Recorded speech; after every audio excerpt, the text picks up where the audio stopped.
See, I did it like it's coming out of my mouth. Fun. The goat never gets old. No, it doesn't. Yo, YouTube. Look at us being on time. How about that? Do we get a So cookie? weird. Can we get some likes up front for being on time? We don't even have a comment in there. Oh! I had to There's say Joe. something. Yeah. I had to say something. Joe jumped in there right away. Uh, yeah. So we've got a few things we wanted to kind of talk about tonight. Charlie has some good information about things coming up, and let's see what else were we going to talk about. We're going to talk about a card show this weekend. That I'm gonna attend. I don't know if Charlie's going or not, but um, kind of out of the area. And the other reason I like this one, Charlie, is it's north of us, which we never really have anything north of us, No. and it's on the east side. So I thought that would be good because it could be potential. Yeah, right. Could be potential dealers and customers and stuff for the goat show. So I'm gonna go up there with some flyers and talk to some dealers because I'm thinking it's not going to be a lot of the regular Green Bay dealers that are going to go up there. Probably Um, not. so I guess I'll find out. But I haven't been to a show in a while. I've had plenty of stuff to list. I've been picking up a lot of stuff, but shows are just different than every other animal as far as Right. buying inventory and just meeting with potential dealers and vendors and things like that. So really looking forward to it. I like to go to a new one. You never really know what to expect, and it could be a total dud. That's what, about 35-40 minutes north from Yeah, where I probably am. 40 minutes up to Sturgeon Bay there.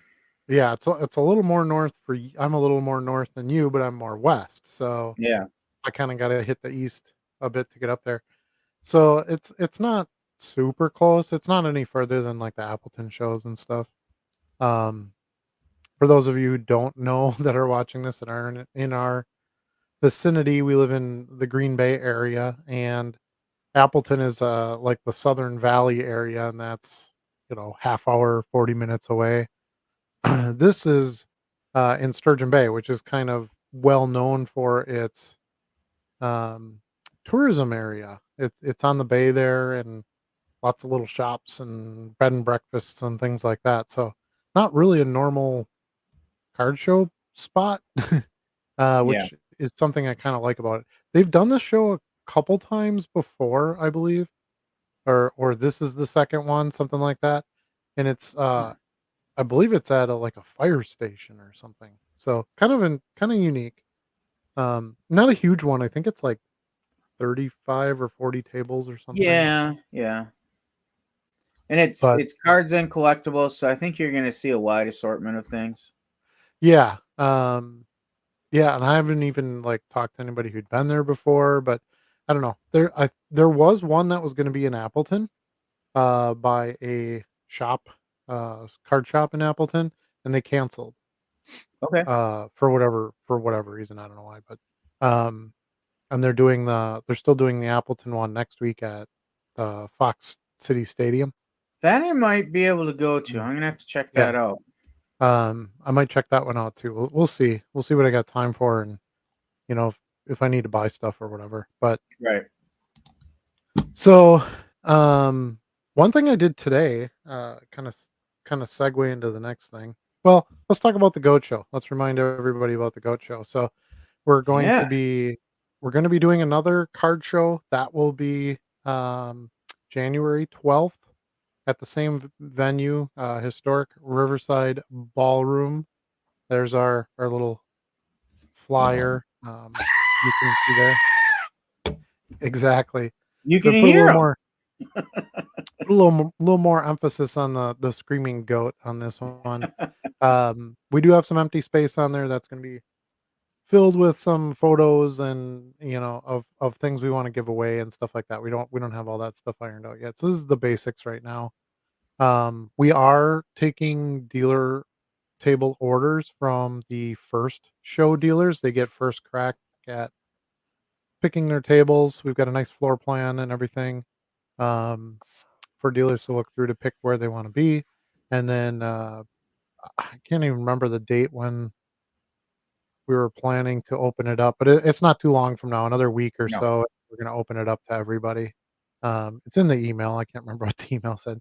Um, so anyway, we're just kinda ironing that out for existing dealers, then we're gonna open it up, and, we'll still have plenty of tables to sell, so we'll keep everybody up to date and get you the information if you need it. Did drop some flyers off at some local shops, the past week or 2, um, which resulted in some huge buys at at one shop, so I don't know. I bring flyers and I buy cards, and, dropped some off at, the mall. I have a customer in the mall that owns a shop in the mall that, agreed to put some flyers up for us, so, um, yeah, we're getting the word out. We're gonna have another great show. I can't wait for it. January is always a great time for a card show. So if Yeah. you're a dealer, you probably won't get any better better sales in the year than you will in January. Um, so even if you're like, "Well, I'm booking a show the weekend before or even the day after or something like that," try to do as many as you can because that's gonna be your best shot at, um, maximizing your sales. We're gonna do a few more things to advertise to, attendees as well. I added the show to a couple different major show calendars, national show calendars, uh, such as Sports Card Investor and, Sports Card Digest, I believe is what it's called. Um, Sounds right. they said I talked to the guy who does, like, the editor or whatever there, and he said he'll put our show on, but they don't put January shows on until December. So it's always, like, a month at a time. So he has all the information and it'll be on there, but he won't put it on until December 1st. So, um, so you'll if you look for us in there, you won't see it right now, but I added it to some other Facebook pages and things like that, which is that one's pretty easy because I kinda go on there and I can make my own post and do all that, but some of the Sure. publication ones, you have to kind of submit your information and get it out there. I did hear back from, uh Car Dealer Pro. They do have some stuff to send us, so I'm excited for that. I don't Great. have it yet. I don't have it yet, but I confirmed with him that he's got it. So, Okay. um, he was just not. I don't think it was a pressing thing because our show's not till January, which Right. Right. that's fair. um, but yeah, so we're gonna do everything we can. We're gonna get the show on the marquee at the venue. So there's like a big LED marquee outside, right on. It's on Main Street, so you don't get a busier road than that. No. To have your show on. So we'll have it, on there probably a couple weeks to a month before. I don't remember exactly what Maria said for that, but it'll be on there well before the show, and then it'll be on there all day during the show event. So everybody knows, what's going on, why are people here kind of thing. So hopefully we'll get a few like just turn offs of Main Street looking for something to do in January. And, we'll get a few people that as they're driving by, they see it and go, "Hey, there's gonna be a card show there. I would like to attend that." Um, and then in our chat, we all kinda pitched in on this one. We talked about different spots where maybe we could just pin up some flyers. Um, Right. I think you had mentioned grocery stores or Jenny mentioned grocery stores, which I think was a great idea. Haven't had time to go out and do that yet, but, um, I'm hoping to be able to do that in the next week or so and get some stuff pinned up. I kinda with those, I'm kinda leery about pinning them up early because I think they take them down and throw them out, and, I don't Just know make how your rounds early. again. Yeah, right, yeah, but how many times do I wanna do that, you know what I mean? Um, so I don't know, we'll see. I might wait, like, a week or 2 yet for that and kinda wait until at least the November stuff is sort of, you know, getting pushed aside on those boards and then pin something up, but we'll see. So that's what's going on with the GOAT Show. We look forward to seeing any of you that can appear there. If you're from our area, great. If you're not, let us know if you need help or directions or Yeah. suggestions on a hotel or something like that. We'd be more than happy to assist you. Um, again, tables are going to be $50. Each additional table is only going to be $40, so you get a discount on multiple tables. No admission, of course, for anybody to attend it. We expanded the food menu for this show, so We had these awesome beef sandwiches. They were just amazing. $5, They're and we got almost too huge. awesome. They were almost too awesome. Like the bar is really high right now. But we had just asked for like a couple more menu items for somebody who maybe isn't interested in that or can't eat that or something like that. So we've got some uh like chicken tender type things and some fries and maybe some cheese curds. So we're gonna Gotta have a have few more. curds. Yeah. Well, of course, it's a Wisconsin show. So we're gonna try to have a few more, first of all, finger friendly foods. I love the beef sandwich, but it got messy and stuff. It's kind of It hard when did. you're Yep. around cards. Um, and there's nothing wrong with that. You can simply just go take a plop at one of the tables and eat your beef sandwich because it's well worth your time and effort to take that break and do it. But that doesn't work for everybody. So we wanted to make sure we had, something that could accommodate that a little bit easier. I don't know what the prices are going to be on those, but that beef sandwich was giant. It was $5. So I Yeah. can't imagine that I Well can't worth imagine it. the chicken. Yeah. Uh I'm sure those other menu items are going to be very, very affordable. And delicious. They make all their own food right there. Um and it's really good. They have full bar again. We'll have that. And then, like I said, our demo station will have some breaking areas to do boxes, packs. We'll have Right. giveaways to kids. We'll do basically what we had at the last show, and then just build on it some, which was kind of our goal from the very beginning. That's my pitch on the Goat Show. I know some of you probably don't want to sit through that each time, but um, we got to do it. We got to get the word out that this is a thing to be at. Oh, I was kind of Pokemon, by the way, Pokemon and non-sport dealers are welcome. I still get messages on that yes. once in a while, like, "Hey, I got Pokemon. Can I set up?" Of course. It's a it's a trading card show, and that includes trading card games Right. and, just non-sport and sport cards. So, yeah, if you have that, if you've got some memorabilia, if you got some autographed boxing gloves you wanna, put out, whatever, we're willing as long as it fits somewhat into the theme of what we're trying to do, um, cards or sports, we're good to go. We can get you in. So I was kind of surprised. You talked about still having the full bar. I didn't feel like that was used as much as I would have expected. I thought the food was used quite a bit, or utilized, I should say. But I didn't see a lot of people at the bar, which for Wisconsin is unusual. yeah, and, maybe it was because remember when the show started, the bar wasn't open? Like, you can't open a Yeah, bar yeah, until 10, I think, or and I 11 or think something like that, and they didn't even have a bartender there before then, so you couldn't even, like, go get a water or a soda or anything there. So I think that kinda threw it off 'cause, when something doesn't happen right at the beginning and, like, nobody can go over there, it just kinda doesn't the show if is they were going, open for Bloody dealers are making Marys deals. right away in the morning, it would have been Right. packed. It's a mimosa bar or something like that. Maybe we Um, need to put that request in a Bloody Mary bar. we well, I don't want them to break the laws and serve alcohol when they cannot. But yeah, I think, maybe that's we something we can add on our end to make, clearer. We can, maybe make an announcement, right? I have my fancy megaphone, and we can have one of the ladies, announce, "Hey, the bar is open if you want drinks, food is ready to be served," things like that. Yeah. And maybe that will just kind of pop it back into heads, so everybody knows what's going on. And take the glasses off; they're driving me nuts. I hate that reflection. You got to dim your screen. I know. Well, I have to use the ring light, or because I don't get enough light. But then when I use the ring light, then the light is too reflective, and it's yeah. I don't know how these people get all this lighting. I mean, I suppose they probably spend hundreds and thousands of dollars on these like sheet lighting things, and I don't have that, and I'm Yeah. not going to spend it on that. So this is what I got. It is touchy. I'm That's happy. why people have whole careers on it in Hollywood and stuff. So, Right? Exactly. Exactly. You know what's funny when I went to? It's funny you mentioned that because when I worked on a TV show for Star Wars a couple years ago. I shouldn't say a TV show. It's like it was like an online series that they did. You remember the Star Wars show? I don't know if you ever saw it, but it was kinda like a news show about what Star Wars stuff was coming out, and, No, I don't um, think I saw it. the celebrities from the movies were interviewed on it and stuff. Anyway, so I went out to LA and worked on a project with them and Walmart, ironically enough.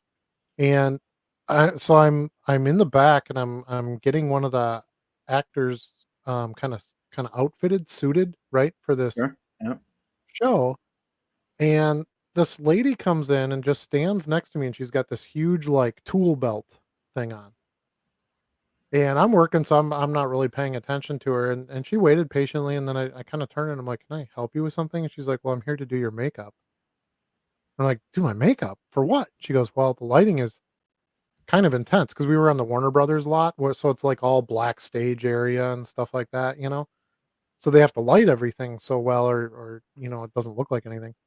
So anyway, she's like, "Yeah, I have to do your makeup and stuff because you can't be shiny and this and that." And I'm like, "I didn't even know I was gonna be in this thing," you know? And I said, "Okay, sure." So it was really weird just, like, getting my makeup done, and they had to do some stuff with my hat because they didn't like how the hat was on my head, and, um I should send you the video sometime, I think you'd enjoy it. It's got, like, 1.8 million views or something. It's Oh, pretty really? solid. It's pretty solid little program.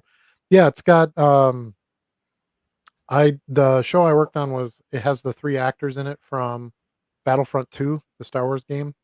Okay. So it's got, like, the guy from one of the vampire shows, and I don't know. They're all Star Wars actors, but, I don't really know who they are. I don't pay attention to the, like, background Star Wars stuff, video games and that Yeah. kinda thing. But it was pretty cool. It was a neat opportunity. Um, but anyway, my point behind the whole thing was, uh, lighting and makeup, I found out are extremely important. The actors and actresses, it's when you start looking at, because I was backed by the director was, he's a director from, WWE, Okay. actually, so, you might enjoy that part. But that's his, like, normal gig, and then he would do, like, this stuff, you know, Yeah. for, like, vlogs and things like that. So anyway, she's like, "Hey, come here. You wanna see from behind the camera?" So I go over there, me and the other, costume artist. Um, we go over there and we're looking through the camera, and it's like all these test shots and stuff, and they did not look good at all. So it was Really. like it was amazing how much you're absolutely right. I don't think people in those positions get nearly the credit that they should for what they do. The actors and the actresses always get all the fame and fortune, of course, because that's who you see. Um, it's kinda like this show, right? Like, people know you and I, but we're a very small piece of this low-end card selling community. We just happen to Right. put our faces on camera, um, Whether you like it or not. whether you like it or not, yeah. Um, so so yeah, I think our show is gonna be great. I'm really looking forward to it, and, hopefully we can see quite a few of you there. Yeah. But we got it started a little bit late. We had a couple of, health issues that popped up that set some things back, and then, we had just a few logistic things and getting some stuff set up with the new show that we wanted worked out before we made the flyer and got it out there, but everything's ready to go. We'll be right on time. We'll be there, ready to get you in, get you set up, and get you some deals on cards. So the giveaway cards, I'd like to kinda do what we did last time again, as Okay. far as doing, like, a sport pack giveaway, and then do a TCG or a non-sports pack, because I Okay. think that's fun. And then when the kids come some kids come in and they don't care about football or basketball or hockey or any of that. They like Lilo and Stitch, or Yep. Disney or Yep. something like that. And then, and then there's plenty of others that, want the sports cards. So I liked kinda having an option. I thought that made it more fun. Yeah. Topps Holiday Baseball will be hopping at that point. Get the snowflakes on the Yeah, I card. was thinking that. Yeah, and it is a giveaway pack, so obviously it has to be, reasonably priced. Mhm. Everything does have to fit into the budget, of course, as well. So it's nothing that's gonna be outrageous. Um, we did the Halloween packs last time. The kids really seem to enjoy it. That's really what matters. Just that they come in, they can get something for themselves. If they're coming with mom or they're coming with dad and they're buying packs and boxes and stuff, it's nice for the kids to have Yeah. something. for themselves as well. All right, let's see. Should we get to some chat or do we want to talk? I think we got a couple other. Do you want to share some of the like hobby update stuff you were talking about? Well, not a whole lot of updates, but just kind of kicking around what's going on in the hobby and the hobby markets. There's always plenty of things going on. I think one of the things that really caught my attention was a forecast of just the monetary size of the sports trading card market and how it continues to grow. There's forecasts of the market reaching 27 billion by 2033. So what are we talking about there? 9 years from now? That's not less 9 than a years, decade, 8 right? years, Yeah. almost 8. Yeah, Yeah, we're less than almost a into 25. decade being at 27 billion. And we're talking about dudes on cardboard for the most What's part, it at? right? Do you know what it's at today? I Right. don't know what it's at today. I can probably find that. Um, It'd just be but interesting to see how much growth they're projecting. yeah, yeah. And it's interesting when you think about that. You think back to like the junk wax era, and you look at the values of a lot of the cards we deal with is so low. To think about the overall market's value, it's kind of mind blowing, right? Yeah. But you piece all Yeah, those little cards, it's still $1.99 rel cards together. I still think it's relatively small to some other hobby industries, if you wanna call them that, like video games, the money in that is ginormous. Um, this I would say sports cards is probably the biggest collecting, like, value because there's so many cards, individual cards that have huge value, that kinda outweighs maybe some other things that have more items trading, but they're not even like let's say you're a Mickey Mouse collector, the most valuable, Mickey Mouse item that's not like a one of one, you know, Yeah, uh, is probably maybe a couple 100,000 max, whereas there's plenty of cards that are over millions. right. Um, yeah, That's so true. we'll see if we get to that number, but yeah, do you have a number for what it's at? Yeah, the most recent source I could grab quickly was from 2019, and the market was valued at 4.7 billion. But I also Okay. see a stat that the market is growing at a compound annual growth rate of almost 29% from 2020 projected through 2027. So Wow. yeah, That's that's yeah, pretty that's impressive that's a hell of a lot of growth. for my I see my wife is in the chat tonight. She'll probably tell you that's pretty good for something for kids. Yeah. For kids, right? It's yeah, toys for kids, toys for kids. You know what's funny? I have this thing, and I've talked about this before, but I love putting on, YouTube marathons of, like, old Christmas commercials. They just make me chuckle, and I remember those commercials from when I was a kid, and Toys R Us commercials are just amazing. Uh, as a middle-aged person, something that I enjoy. They just make me feel good, and, I don't really have to watch them, right? Like, it's an easy thing to just play while I'm doing actual stuff. Yeah, But, um, yeah, the commercials on there for video games because, the early to mid '80s, it was Atari and, Nintendo just coming out and things like that. And in every commercial, it's like, "Okay, you can go to this store and get a tie for dad and, this thing for mom, and then video games for the kids." And I'm thinking about it now, and I'm like, I think most of the middle-aged people who go and buy video games, it's for themselves. They're not buying them for it's not a kids thing. right. Uh, Yeah, I mean, kids play, but yeah, I have plenty of friends that are like, "Oh, I'm this far on,"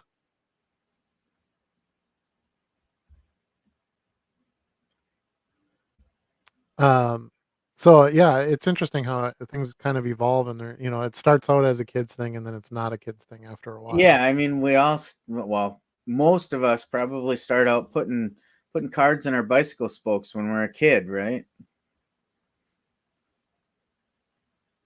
Right. At least I did. Um, yeah, and or, the I kind of forgot about this, but you remember flipping cards against the wall? Did you ever do that at all? Uh, It's kind of like I've an old marbles game, but, yeah, yeah. I've never done it myself, but I'm familiar with you it. know, you Yeah, but that we used to do that with trading cardboard cards, like, they weren't gonna get all beat up getting thrown against the wall? Um, Now it's like, if I accidentally drop a card on the carpet in one of my videos, it's like, "You wrecked that card, you yeah. destroyed it." Gonna mark it down to Yeah, excellent back in the now day, we instead used to of throw near them against mint. the right, right, exactly. Um, yeah, so, yeah, it's funny how some of that stuff evolves, but, yeah, I don't think there's any argument that cards are not a kid's plaything, at this point, maybe some are, but the vast majority of the hobby is definitely, adults, I would say, Yeah. and Well, slightly older kids with actual, yeah, with actual money to invest and well, heck, I mean, you can't even afford a box, like, a kid can't go into a yeah, I would think most kids can't go into a hobby shop and buy a box, when I was a kid, it was like, I'd go in and buy a box of, Topps Chrome football for the year for 40 bucks, right? Most kids could come up with 40 bucks and go do that.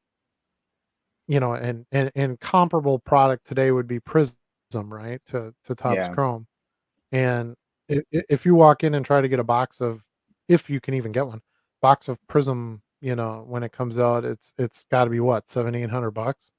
Like, I don't know. It's so out of the possibility for kids to really participate in. yeah. That's why you got the value So boxes and the blasters. yeah, and products like Big League and, even the Halloween packs and things like that, I think that's awesome. I like to have and actually, I lean more towards buying those for my box buys anyway because Yeah, it to me, it's more of a fun thing if I get something out of it or it makes money out, fine, but, um, you enjoy that rip once in a while, and I don't wanna put 800 bucks into a box. I know I'm gonna max out at, like, 200 bucks return on. It just doesn't make a lot of sense to me. But I'll spend 30 bucks on a Halloween pack and, if you get a few decent cards, plus it's you get a good chunk of inventory. You get a lot of yeah. modern players. Those Uno packs have done really well for me. Um, as soon as I bought them, I sold I listed all the foil cards right away and they've been selling just fine, but I finally got around to listing a bunch of like the regular Uno cards and those are selling too. So, cuz there just isn't that many 2024 products out. So, it's kind of good timing for it. There's some players and, new uniforms that got traded last year that only have like a score card or whatever. So, Right. um that's been pretty solid cuz I didn't this year's been a little weird with football. Like by now I would normally be selling like regularly piles of Josh Allen and piles of Joe Burrow and piles of Mahomes and stuff like that. That hasn't really been happening. I've sold a few Mahomes is here and still going there, pretty good, isn't he? Yeah, he I'm not saying like the players are doing just fine. I'm just saying the card sales just haven't been that Uh, good for that stuff, which is kind of weird. And I know it's kind of that draining part of the season where it's like we're not really ramping up for playoffs. It's not really the beginning, before the season where it's all the possibilities of going undefeated are still there. We're past those points. And I think the teams that were kind of supposed to be good are good. Um, and the players that are supposed to be good kind of are good with some exceptions. I would say Sam Darnold, is doing a little bit better.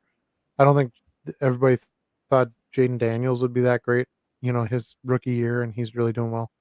Um, and I'm speaking quarterbacks, of course, because let's face it, that's the real money. and on the flip But side, I yeah, don't think anyone expected Anthony Richardson to tap out. before reaching the Yeah. halfway point in the season. Yeah. It's funny because I just opened that Halloween wild card box, Hmm. and I of course pulled an Anthony Richardson Of out of that course. box because I have these themes of when I buy different brands or different products where I keep getting the same players. Um, Luckily, the first time it was 2 Brock Purdy autos in one box. That wasn't a bad one. But this was, and it was just a low numbered card, they're all numbered out of 5 or whatever. It wasn't an auto or anything special. I think it was Yeah. numbered 2 out of 3, and I had somebody make me an offer, and I'm, like, sold because I just don't know how long Anthony Richards is gonna hold up. Yeah. Richardson, excuse me. So, and I think that's where yeah, so, the pandemic happened, and then there was all this money flowing and everything, so everybody was in the hobby and making money and buying cards and doing all that. And then, of course, that sort of goes away after a while. Then I think people were excited because they had these players that they could get in on, and there was excitement around them. And now it's kinda like it's just there. Like, there isn't really, like, a big hype to any of it. Hmm. Um, so I think it's in these normally slower days of the season where it's not like playoffs and it's everywhere, in your face. It's not winter yet, so there's other things to do. Um, so I feel like it's just kind of slowed it down a little bit this year. No, I'm buying Josh Allen, I'm buying Joe Burrow. Here's the big part of this, and somebody asked me this the other day. They're like, "Well, my sales are slow. What are you doing to get more sales?" And I said, "Well, there's a few things you can do." Today I had to be out of my office and located somewhere else. So I brought my laptop with me and I just ended listings, sell similar, end listings, sell similar. I probably did 5,000 listings today. Well, that's a Okay. that's a reach. Couple thousand. Got a bunch of sales doing that.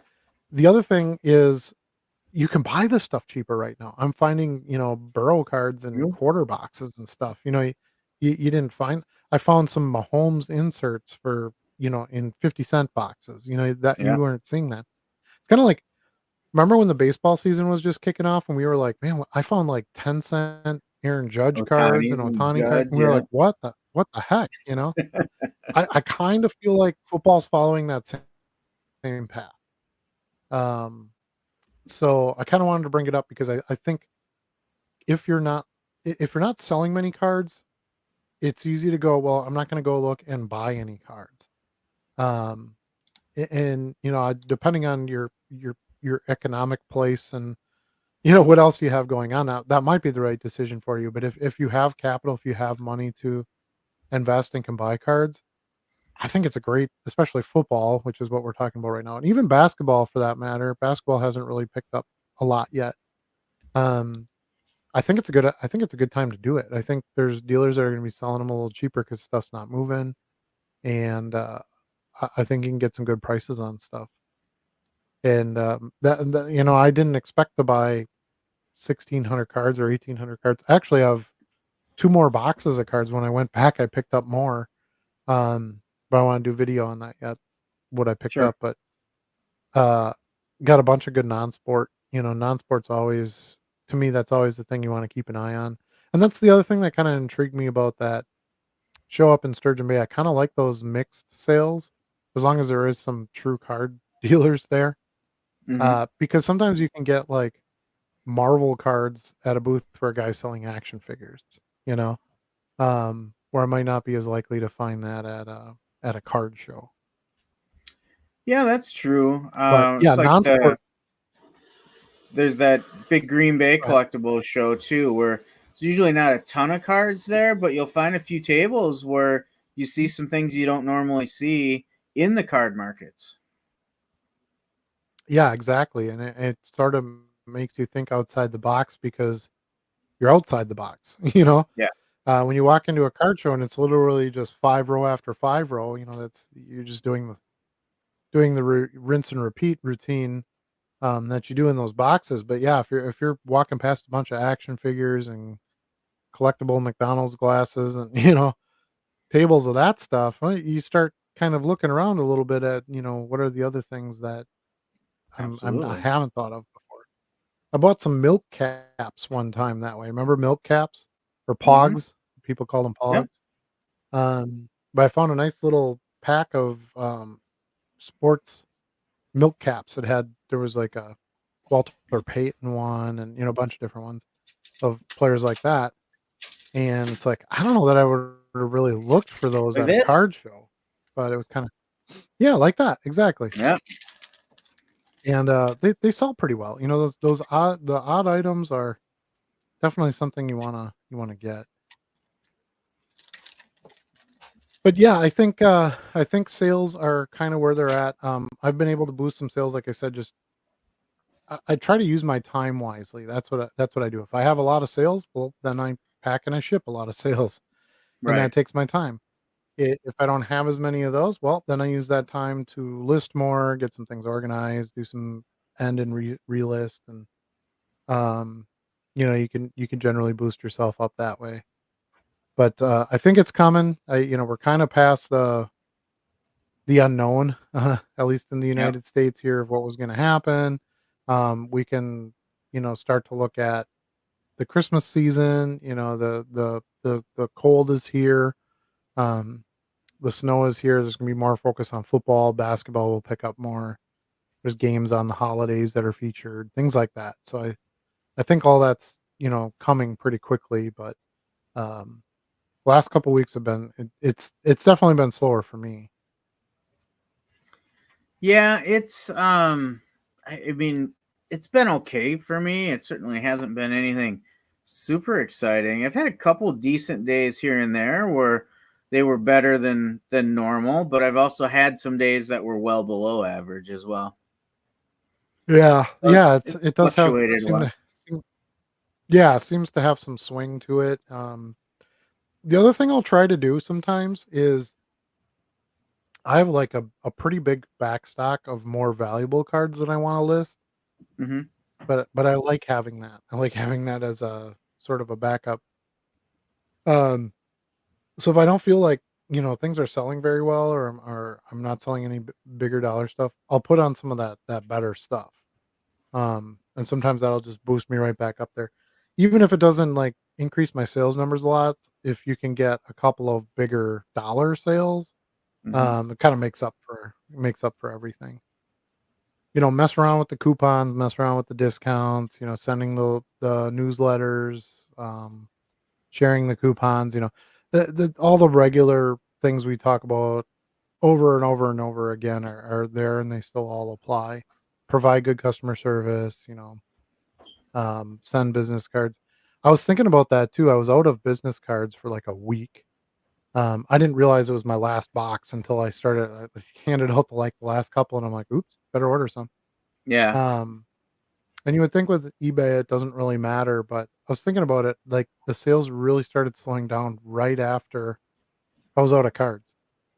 I'm like, well, how many of these people where I would have sent cards, maybe they would have placed another order, because I do have a lot of repeat customers, and I feel like the cards are a good investment that way because it's the direct link to my store. So if somebody uses that and buys something that way, I don't have to pay the promoted fees, and Hmm. that easily pays for the business card.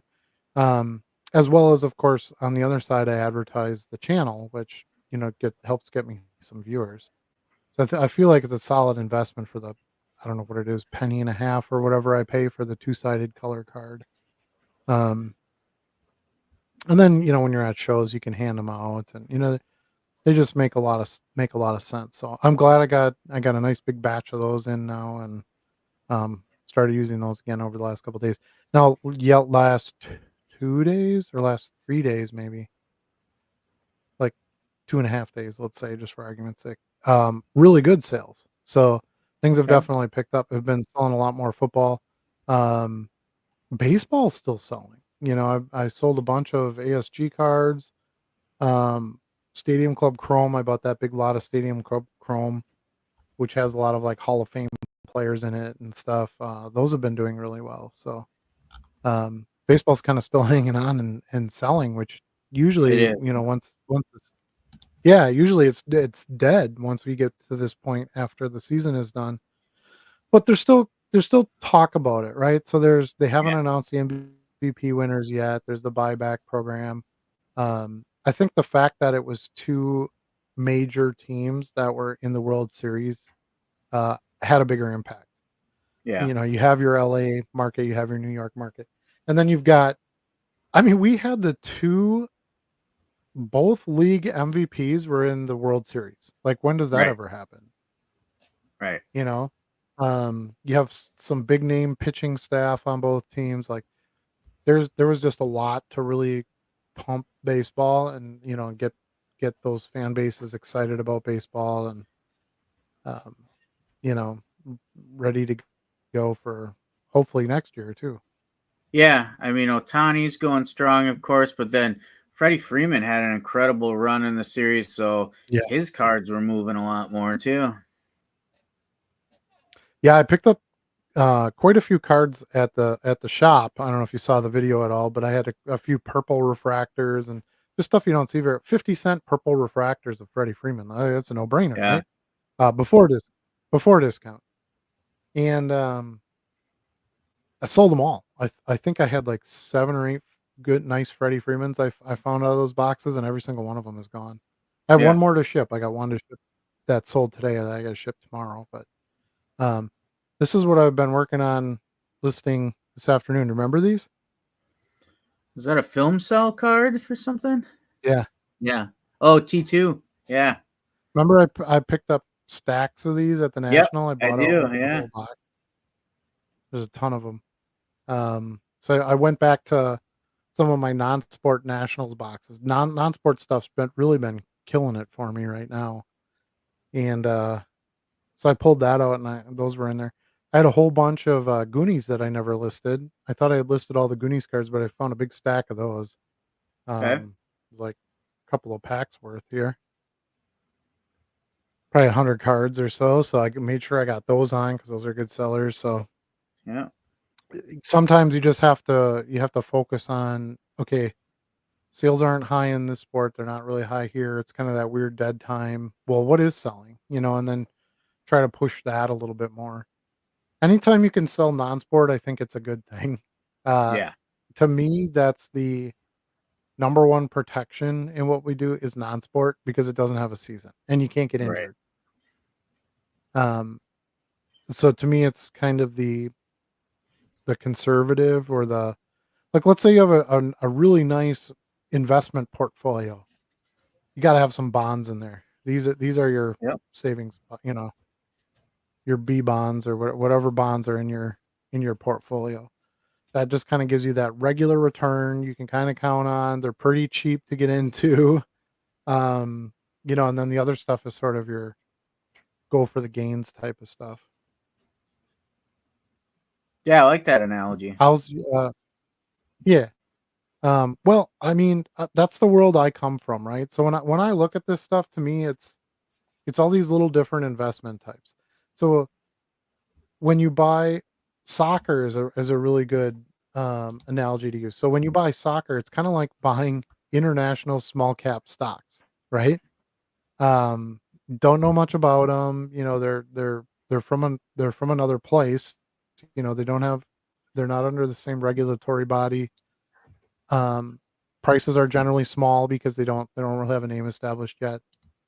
But that's where you can really make some gold, right? Because there's so much Hmm. opportunity there.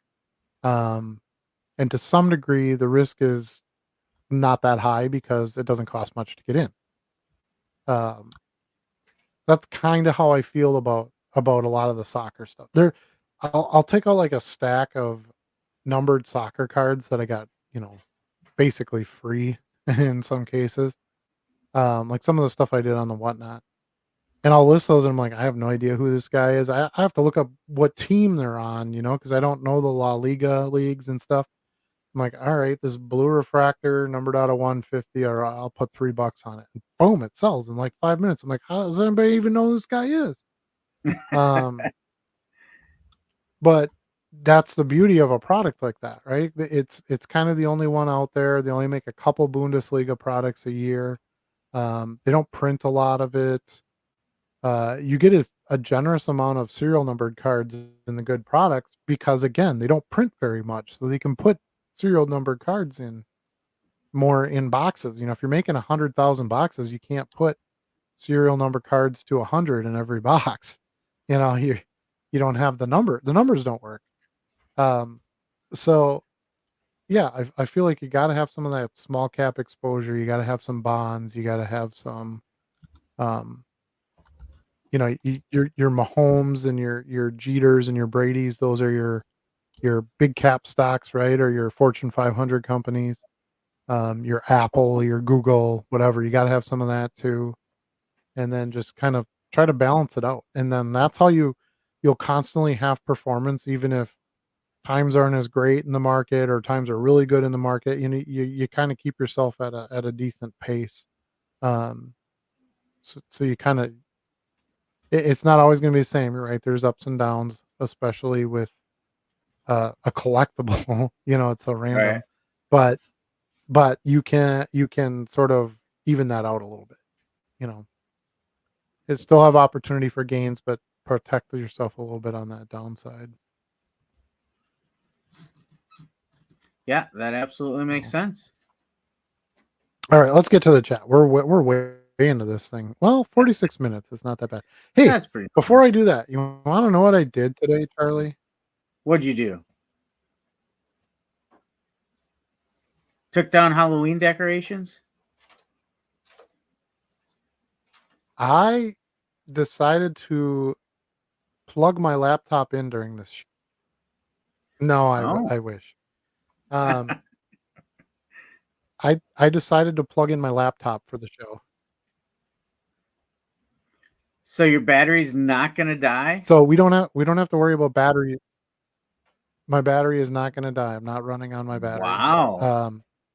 Like I said, I was working on location today, so I had to take my uh, outlet adapter and all that stuff with me, and I'm like, you know what? I'm just gonna plug it into the wall where I do my show, and I'm gonna have full juice the whole time. And because last week I felt really bad. I probably should have started the show with this, but I apologize to everybody who was watching because I was here 1 minute and gone the next, and I assure you I was not just running away. We kind of do a battery countdown each show. It's sort of a fun little inside joke type of thing, and then all of a sudden it got away from me. I thought I had like 7 or 8% left, and boom, it actually doesn't shut down at like zero. It shuts down at like Right. 5. Probably to protect, because it saves things, and so it probably protects it from getting completely wiped out. But yeah, so I apologize for that, and I asked Charlie to finish out the show because then what I would normally do, I've done this before, I would jump on my phone. Well, my phone was at like 3%. So I wasn't winning any battery games last week. Sometimes it just works out that way. And so I asked Charlie to finish out, and he was kind enough to take care of that for me. But just wanted to apologize to all of you. That was not intentional. I thought you just it had like froze up on my end for a minute. So our audience got No, just silence for probably a good 10 seconds while I was waiting to did see they if really? you came back. Yeah. Sure. Well, yeah, that makes sense. And it took me a couple seconds to message you and that kind of thing. But yeah, that won't happen anymore. I'll just plug it in and it's fine. I was just kind of being lazy with it. I mean, the thing has a battery. In theory, you should be able to just do stuff on the battery, but we push it so close. Like I would end the show and like 2 minutes later the battery would die. Yeah. So I wasn't completely shocked when it when it literally just happened during the show. So um I'm gonna nip that in the bud going forward, and we're just gonna plug in and we'll do it that way. So I'm one of those and people that always has my devices plugged in. Like my laptop is always plugged in. My phone is always charging whenever I'm in my car, even if it's at 100% when I jump in. And Jenny always makes fun of me, but you know what never happens to me? I never have a dead battery. yeah. I don't a lot. I don't like to when I'm working during the day, I don't like my phone plugged in for the most part unless it's just sitting somewhere Yeah. because I'm usually using it, like, to take pictures or, Sure, that makes sense. over to pull cards and stuff, and it's just I mean, I could still plug it in, but it's just annoying, having the cord and all that, so, um, but You gotta obviously get a during the day wireless if charging pad. yeah, but you have to set it on it, so that doesn't do me I still need to use the phone, But so that you doesn't really still do me good set your then. phone down during the day at times. Well, right, true. Maybe I'll do that, we'll see. In my experience, those most of those don't charge very well. I've never They tried don't one. yeah, they don't really fast charge and, um, the last one I have one up in my living room, and the other case I had for this phone had one of those little metal rings on it, where you can Yeah. hold it with your finger. Uh-huh. Well, she took it and set it on the charger. Well, you can't set something metal on a magnetic charger. Yeah. It basically melted, the entire charging stand, so, like, Wow. my phone was, like, part of the charger, um, and then when I finally got it separated, the little metal ring was, like, all messed up and everything. I ended up Yeah, having to get a new case, so, yeah, that's just something. word of caution if anyone out there hasn't done that one yet, don't set the metal ring down on a charger. Okay, let's do some chat. Alright. So Joe has been patiently waiting. He was in here right away. What's What's up? up? Thanks for joining us again. Happy to have you here. Brian says, yo, yo, yo, been having good sales at both stores. Well, I'm happy to Good. hear it. Growth is good. Bill says, what's up? What's up? True, true. God, I love those commercials. Yo, B, where you at? Just Yeah, chilling. that, True, true. I haven't seen them, like, they didn't last long when they were on again. No, no, again, like I said, I have this really weird thing where I like to watch like runs of commercials. And sometimes I'll do that. I'll put like a Super Bowl one on, and they're in that quite a bit. Yeah, Those types of videos, with the same with the frogs and excuse me, the frogs, and then the Clydesdales, the Budweiser Clydesdales, and yeah. um, Well, I was just gonna say, wasn't it the Super Bowl when they brought that back? Like, yeah, it's already that far from the Super yeah, it Bowl. We're was a while we're ago. well into Yeah, another football season. and I know, I don't. It's crazy. Time flies. Dan is here. He says, "On time show. Who is this?" I know. I'm most of the time I'm waiting for Charlie, but he was on Yeah. here on time tonight. We just gotta He was keep y'all on guessing. time, so yeah, exactly. Normally I blame the audience, but today I'm gonna blame Charlie, um, for the regular lateness. But yeah, today we cracked it out. I was actually surprised because I set up the show earlier than I normally do, You did, and then yeah. and then I just had my headphones hanging down, so I wasn't even listening. And I just hear this little faint, "Adam, can you hear me? Adam, can you hear me?" No, like, it sounded like a little leprechaun, just like because it's pretty quiet in my office. I don't listen to music or do anything. I'm just doing a little work, and I just, "Adam, can you hear me?" Um, so yeah, I threw my ears in, and boom, Charlie was there at like 20 minutes too. I was like, "What's going on? We're Yeah, gonna be on time." I had the page up, StreamYard up for quite a while because a lot of times I just do it ahead of time so I don't scramble at the last minute because I'm always trying to scan one more card in or something like that. Right. Yeah. Um, and I saw you're out there super early, but I didn't join right away. I was like, that's almost too early for me. Yeah, you So, didn't want to think something's wrong, What the heck's yeah, going on? But yeah, I knew I wanted to plug the laptop in, so I had to set that up that way. And then same with you. It's funny, you and I are kind of the same this way. I was like, I'm gonna do some end listing sell similar because I can just do that while I'm sitting here. It doesn't yeah, take any cards or anything. Um, I'm feeling like super fortunate that I'm close to the 60,000 mark because I can literally just list cards without listing cards every day. I can Yeah, just end a bunch of stuff and relist. It's awesome. It's a huge advantage, I think. So you kind of just got to get your whole catalog in there, and then you can just kind of keep turning them out, and get those sales with them. You obviously still want to add new products, but I feel like I can do a bunch of listing even when I'm not listing. sure. It's fast. It hardly takes any effort. You don't have to do photos or scans or any of that stuff. So love it. So yeah, I'm having fun getting back on the track with that and having um, not just more listings to do, but more time to do them because I'm not under as much gun to just keep listing and listing and listing like I was for a few years. Peter's here. He says, "Evening, boys, from Clearwater, Florida. Evening. I would imagine your weather is better there than ours. It's like 40 degrees and rainy here, so um, I would bet you're doing better than us."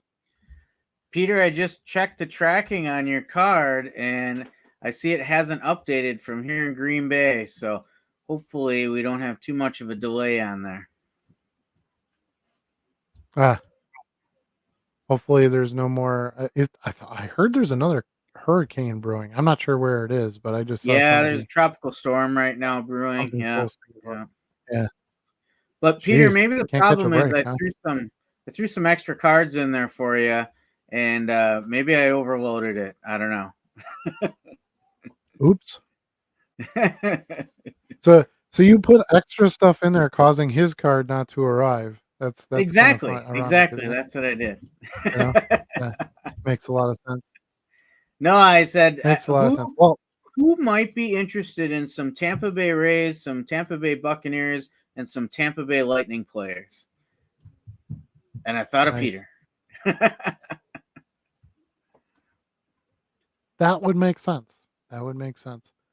I've never been one to throw in like extra cards. I don't know why. Just not that I wouldn't do it for anybody. I just never. I don't know. I always feel like the cards I would throw in are cards nobody really wants, and then you're just doing more packaging and kind of what's the Yeah, I don't point? do it too Because often, but every sometimes I once in get a free while cards there's in there. yeah, I've gotten them more often than Yeah, I've not sent them out. yeah. Not and I would do it for a good customer. I would do it for once in a while. I have a customer be like, "Hey, I got a young son. He likes the Panthers. Can you throw a couple junk Panthers cards in?" Sure, of Yeah, course. So I'll do that. Or a viewer. If it's somebody that's hey, can you throw in a couple of these? I watch the channel. Um, yeah. It like I said, it's never that I wouldn't want to do it. I just don't. I don't know. yeah, Um, yeah, and I kind of have a place to take my junk cards. So, I still there's revenue in those cards for me. yeah. I'll tell you though, Peter, one of the cards I put in there was a rookie cup card of a pretty good player, pretty good current player. Mm, funsies. Yeah. Uh, I did have some good hockey sales this week. And I picked up some hockey in that shop buy. So I'm gonna try to get some of those listed. I feel like hockey might have some pickup. I did get some WNBA and I listed those and I sold most of those already too. Yeah, So WNBA, WNBA is it's definitely coming out of the gates hot. They even raised the prices on their products this year yeah. because popularity's gone up so much. Well, it's also because Caitlin Clark rookies are in it, but yeah, Yeah. it's dude, I really like the older stuff because believe it or not, like most people don't know this, but there was actually WNBA product in like the mid '90s and stuff. Yep. Fleer Ultra and things like that. Decent inserts. You had Lisa Leslie and Sue Bird and Sue Bird's a little bit later, but Yep. um, there were a lot of really good players. When that league really first started, those were kind of the spokespeople for starting that league, and um, those are great cards to go back and buy now. There's definitely a market for them. Yeah. I remember finding some of those at one of our local card shops and picking a few of those up myself. Yeah, yeah, yeah. Yeah, so pretty much whenever I see WNBA cards in a box for cheap, I just buy them. And sometimes I don't even really know who the players are, but Right. especially Hmm. those mid to late '90s stuff, they did not make very. I I was very involved in the mid '90s in cards, and I can't even tell you that I ever saw a pack of WNBA cards. So I don't even know if they were like separate packs. I guess I'd have to look into this. You guys probably know. Somebody in the chat, correct me here, but they might not even sold just packs of WNBA. They might have put like WNBA cards in with an NBA product release. Um, I'm not sure, but I don't think I've ever seen a pack of like Fleer Ultra WNBA that I can recall. I don't either. Now that you So, say that. and like I said, it could have been. I mean, I wasn't in the market for that stuff at that time, but you'd think I would have at least seen it or oh, what's that Fleer Ultra? Well, that's WNBA. Well, I don't want that. You know, even if it was something that wasn't desirable to me, I would still have known about it. But yeah, Right. I don't know. Max says, "See you there." So I'm guessing Max is doing the Sturgeon Bay show. So good deal, Or is good he deal. Yeah, coming to the goat show again? or yeah, or the go or both. Who knows? It might be a both. Right. But yeah, it's I always enjoy seeing you. If you're there, I'll pop by, say hi. Or you pop by, say hi, and we'll chat for a bit. That'll be good. Uh, your children say so good. Yeah, I don't remember what we were I talking think about when she posted that. I think I think it was our beef sandwich. Oh, that's what it was. Yep, you're right. You're right. Yep, yep, the beef sandwich. Oh, and so Yeah, that was it's Jenny, not actually the boys. Mrs. JC3. Mrs. Yeah, that's funny. Charlie, are you in a closet for tonight's show as Yep, usual? pretty Right, much. coming out of the closet, the Pretty Charlie. much, right? I'm technically outside of it, but it is immediately behind me. Absolutely. Well, it looks good. Like your lighting turns out well and stuff. Um, I'm actually pretty Yeah. happy with my setup behind me. I like the lighting and stuff. Uh, but I do know I need a better webcam, which means I need a better laptop. So that's that's the next step. We got the nice mic now and um, office and lighting and backdrop. So just gotta kind of an important piece having a good camera. So I'm doing Yeah. a little out of order, but it is what it is. I've started to see some really like Black Friday type sales stuff, and there's some pretty decent deals on laptops. So Sure. I think I'm just gonna pick one up during. Can't imagine a better time of the year to buy it. So Dan says he wants to get an Adam Haunted Wildcard opening video. I made one and I posted it. I also I posted a saw a short short of of yours the today where you were fighting with a rapper, and I don't think you ever actually yeah got it open. I I did. Well, I hope it showed that part of it. I don't make those videos. I have like a editing program that You does that chop it for up, me. yeah. Um, yeah, but yeah, that if that doesn't have what in it what it needs to have, I did make like a regular video I posted to YouTube of opening the entire box. So yeah, go Okay. check that out. Dan, I know that's your thing. You're the wild card man now.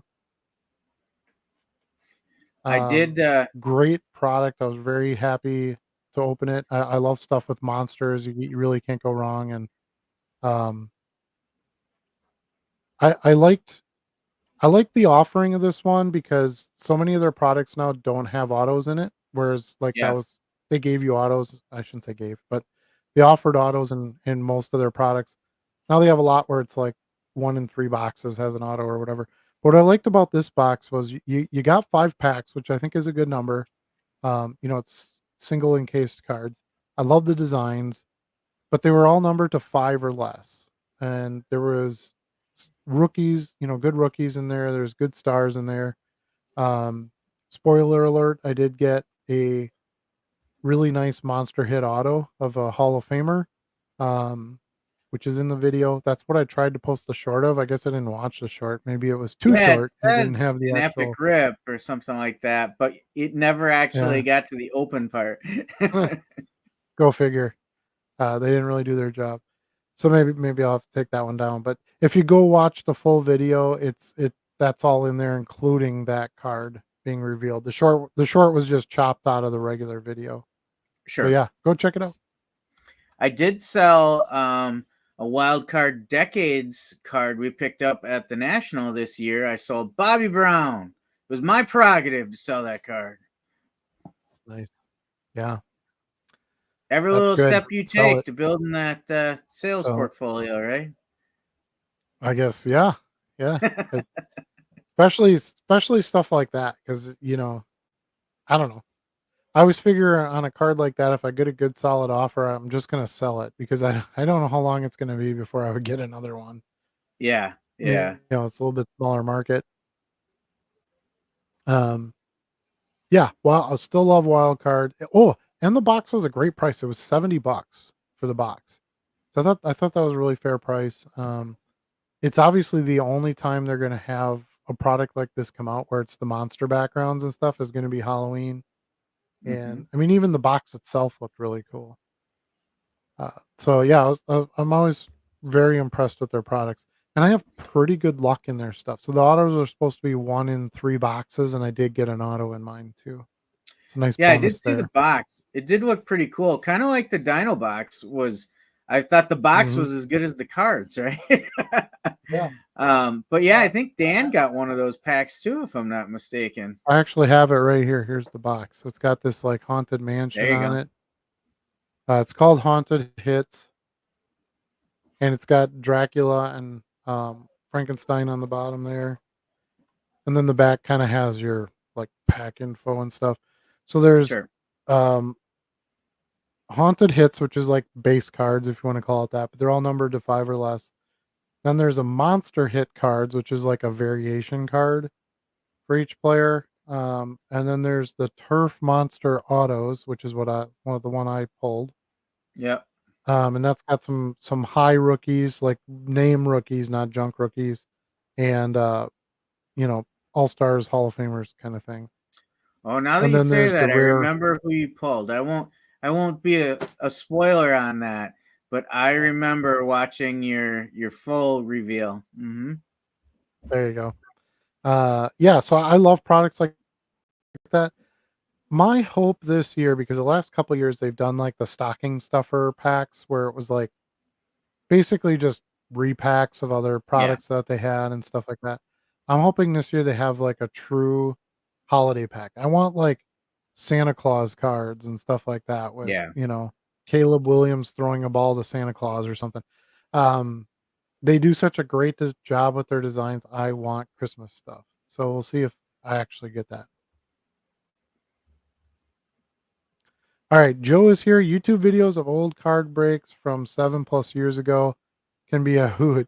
Standards have evolved so much.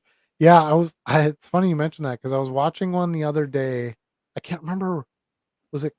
I can't remember the name of the breaker, but it was a breaker I started watching like years ago, and I'm like, really? There's a whole channel where people just open cards. It seemed insane to me at the. Now, of Yeah. course, it's um it wasn't Leighton, but it was one of those breakers that's been around for a long time. Anyway, I don't know, it kinda popped up, randomly in my home feed, and so I'm like, "Yeah, I'm gonna throw this on," and he pulls like an out of 10 Otani rookie, and he's like, "Oh, that's a pretty good one." And I'm like, It's a pretty "Dude, good that's a one. banger." Yeah, and, Otani was big at the time. When Otani was a rookie, there was hype, there was value to Yeah. his cards right off the bat, Yeah. pun intended. Um But, not like where he is now, obviously, but yeah, it was kinda funny because it was like he was getting excited about, um, I don't know, whatever the other prospects were at the time who turned out to be nothing, and then it was like, pulls this Otani and was like, "Oh, that's a pretty good card." I'm like, "Yeah, that's like a $5,000 card now," Yeah, that stuff can change at the drop of a hat for sure. Let's see. Brian says, imagine if you will be putting a 1981 Joe Montana. Yeah, maybe that's when I was talking about Oh, hold on. putting cards in Oh, here we spokes. go. Yeah, he clarifies here. Yeah. I mean, I've heard stories from older gentlemen who are like, yeah, I put mantles in my spokes and, yeah, because it's funny. You'd think your instincts would be like, I'm going to take these junky players because baseball sets were so huge back then. Right. So like you Yeah, had, like the 52 tops that set had like 800 cards or something in it. It's like pick any card other than Mickey Mantle.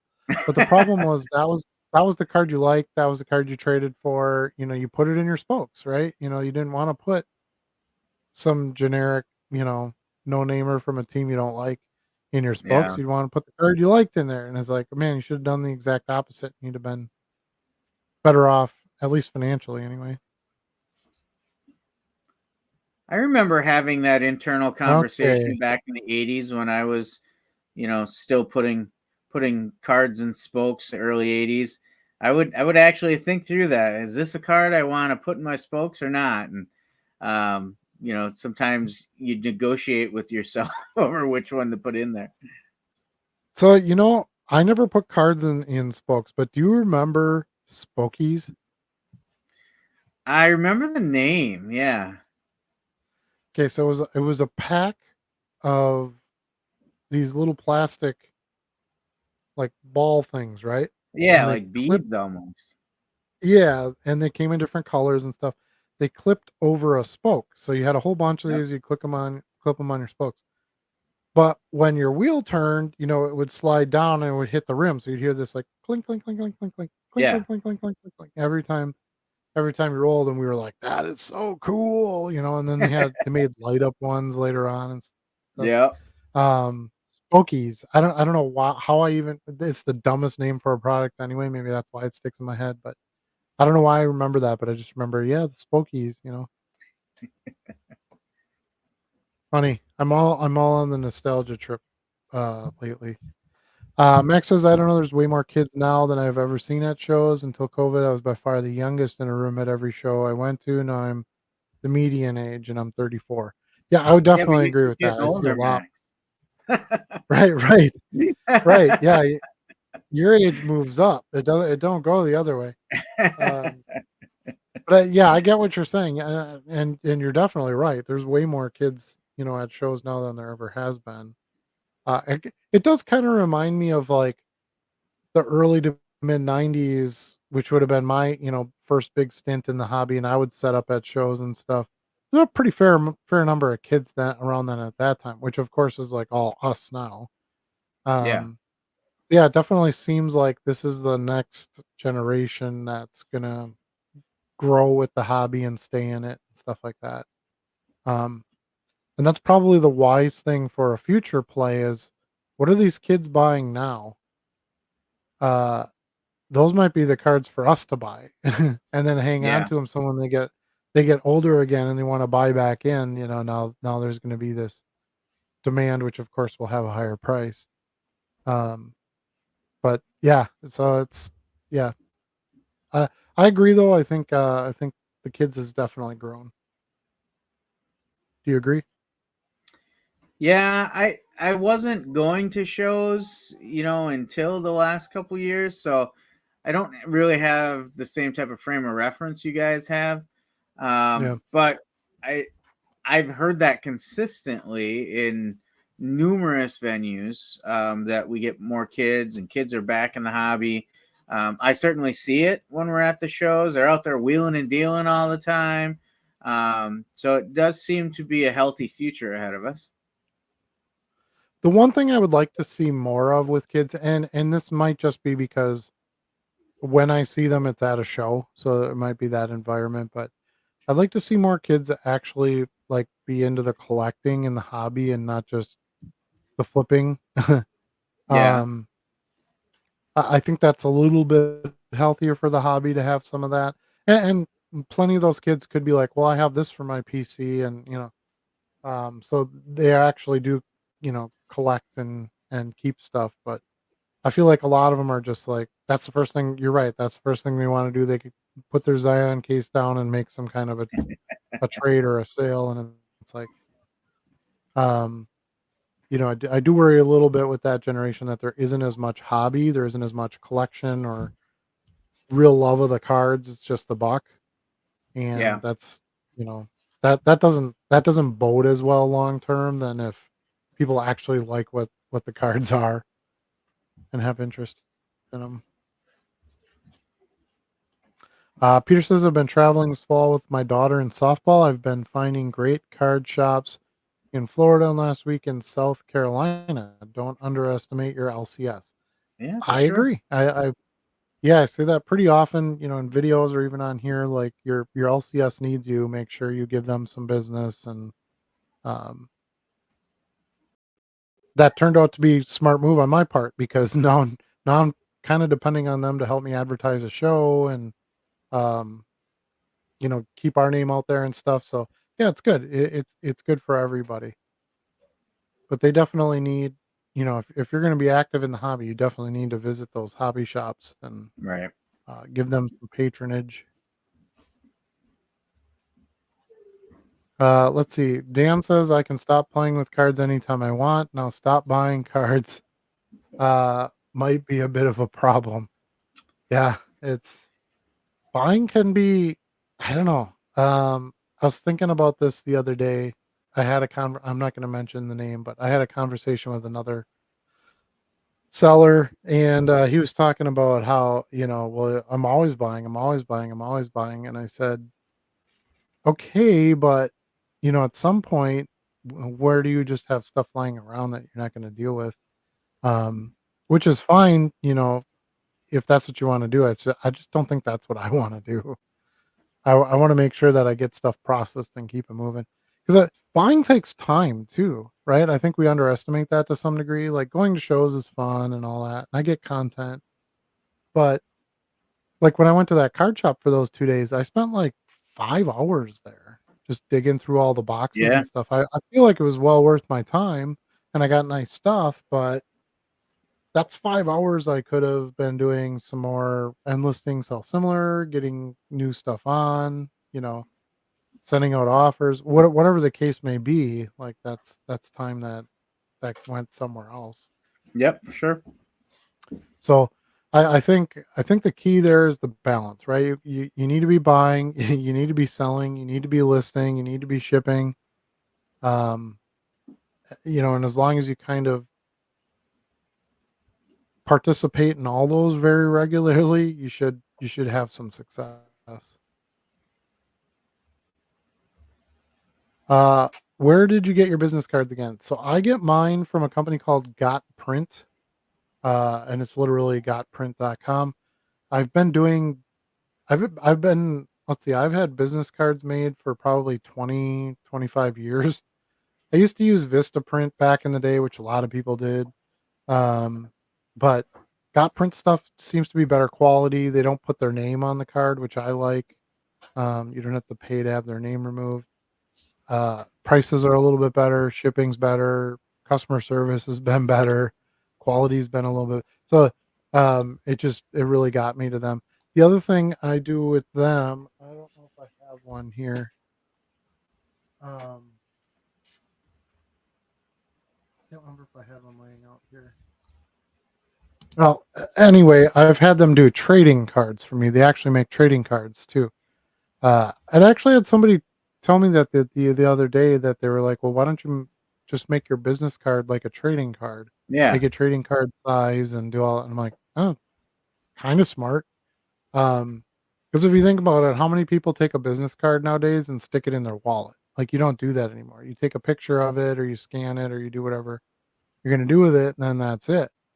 Uh, so you don't I mean, the reason we kinda always made them the size we did was that it fit into a wallet, right? It's the same size as a credit card. It could fit in a credit card slot so that they could take you with them, and then they would have your information to contact you later.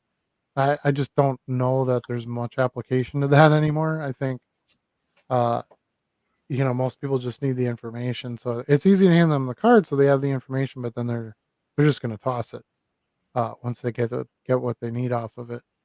So a trading card could be fun because then it doesn't need to go in a wallet anyway. So then it would be more fitting for the business that we have. What I can tell you is business cards are cheaper than trading cards to make. So that's the biggest That's true. influence to me. Yeah. Yeah, that's the biggest influence to me is that even if you buy them, because of course the more quantity you buy, the better deal you get per card and that kind of thing. But you have to buy a ton of trading cards to get anywhere near the price of a business card. The other thing is, I still truly believe like an actual business card is just a professional statement. Anybody who's legit and trying to promote something or share something or sell you something or whatever, they're gonna have a you know what we call a traditional business card. So Sure. I kind of wanted to stick with that for that because a lot of times when I'm handing my cards out, it's just somebody who doesn't know who I am. So that's my first shot at showing them like I have a legit business and I know what I'm doing and things like that. If I'm trying to make a connection for somebody who will contact me, if they get non-sport cards or something like that, I want to look professional. But yeah, I use gotprint.com and they have lots of options. They've got matte, they've got um, shiny or glossy, whatever you want to call it. They have color on one side, color on both sides, blank on the back. Like there's tons of different things you can do, and then the pricing just adjusts slightly from there depending on which options you choose. So I do a here. I'll grab one of mine real quick. You don't have a stack of them right there on your desk? I do my other desk. No. This is not my work function desk. So this is what I do. I've got glossy on one side, and I kind of use this gradient green. Sort of fits pretty well with the dollar box um, image. And then I have the website and then my QR code. So you can simply can't scan and go right to my website. I bought my own website for my eBay store just to make it easier for shoppers. So it's thedollarbox.shop. Head there if you're looking for cards. If you're looking for any of the cards that I just showed in my recent videos, they're most of them, some of them are listed for sale on my eBay store. Check it out. But anyway, it's thedollarbox.shop. And then on the back, I did a mat, just to kind of keep them different, just to add some visual interest. It is cheaper to do a matte, by the way, too, than a glossy. But then I did my YouTube channel on the back. So I've got the dollar box and then just my email address because I wanted to have some contact information on there. I didn't want to have phone numbers and things like that. But just in case you have a question, you can email me and then another QR code. So you can simply scan that, get right to my YouTube uh, page or landing spot, whatever you want to call it. Channel is probably the better way to put it. You can get right to my channel and then subscribe, like, watch, do whatever you got to do. Um, and then in smaller print underneath, because I didn't have a whole lot more room on there, I just put the YouTube address.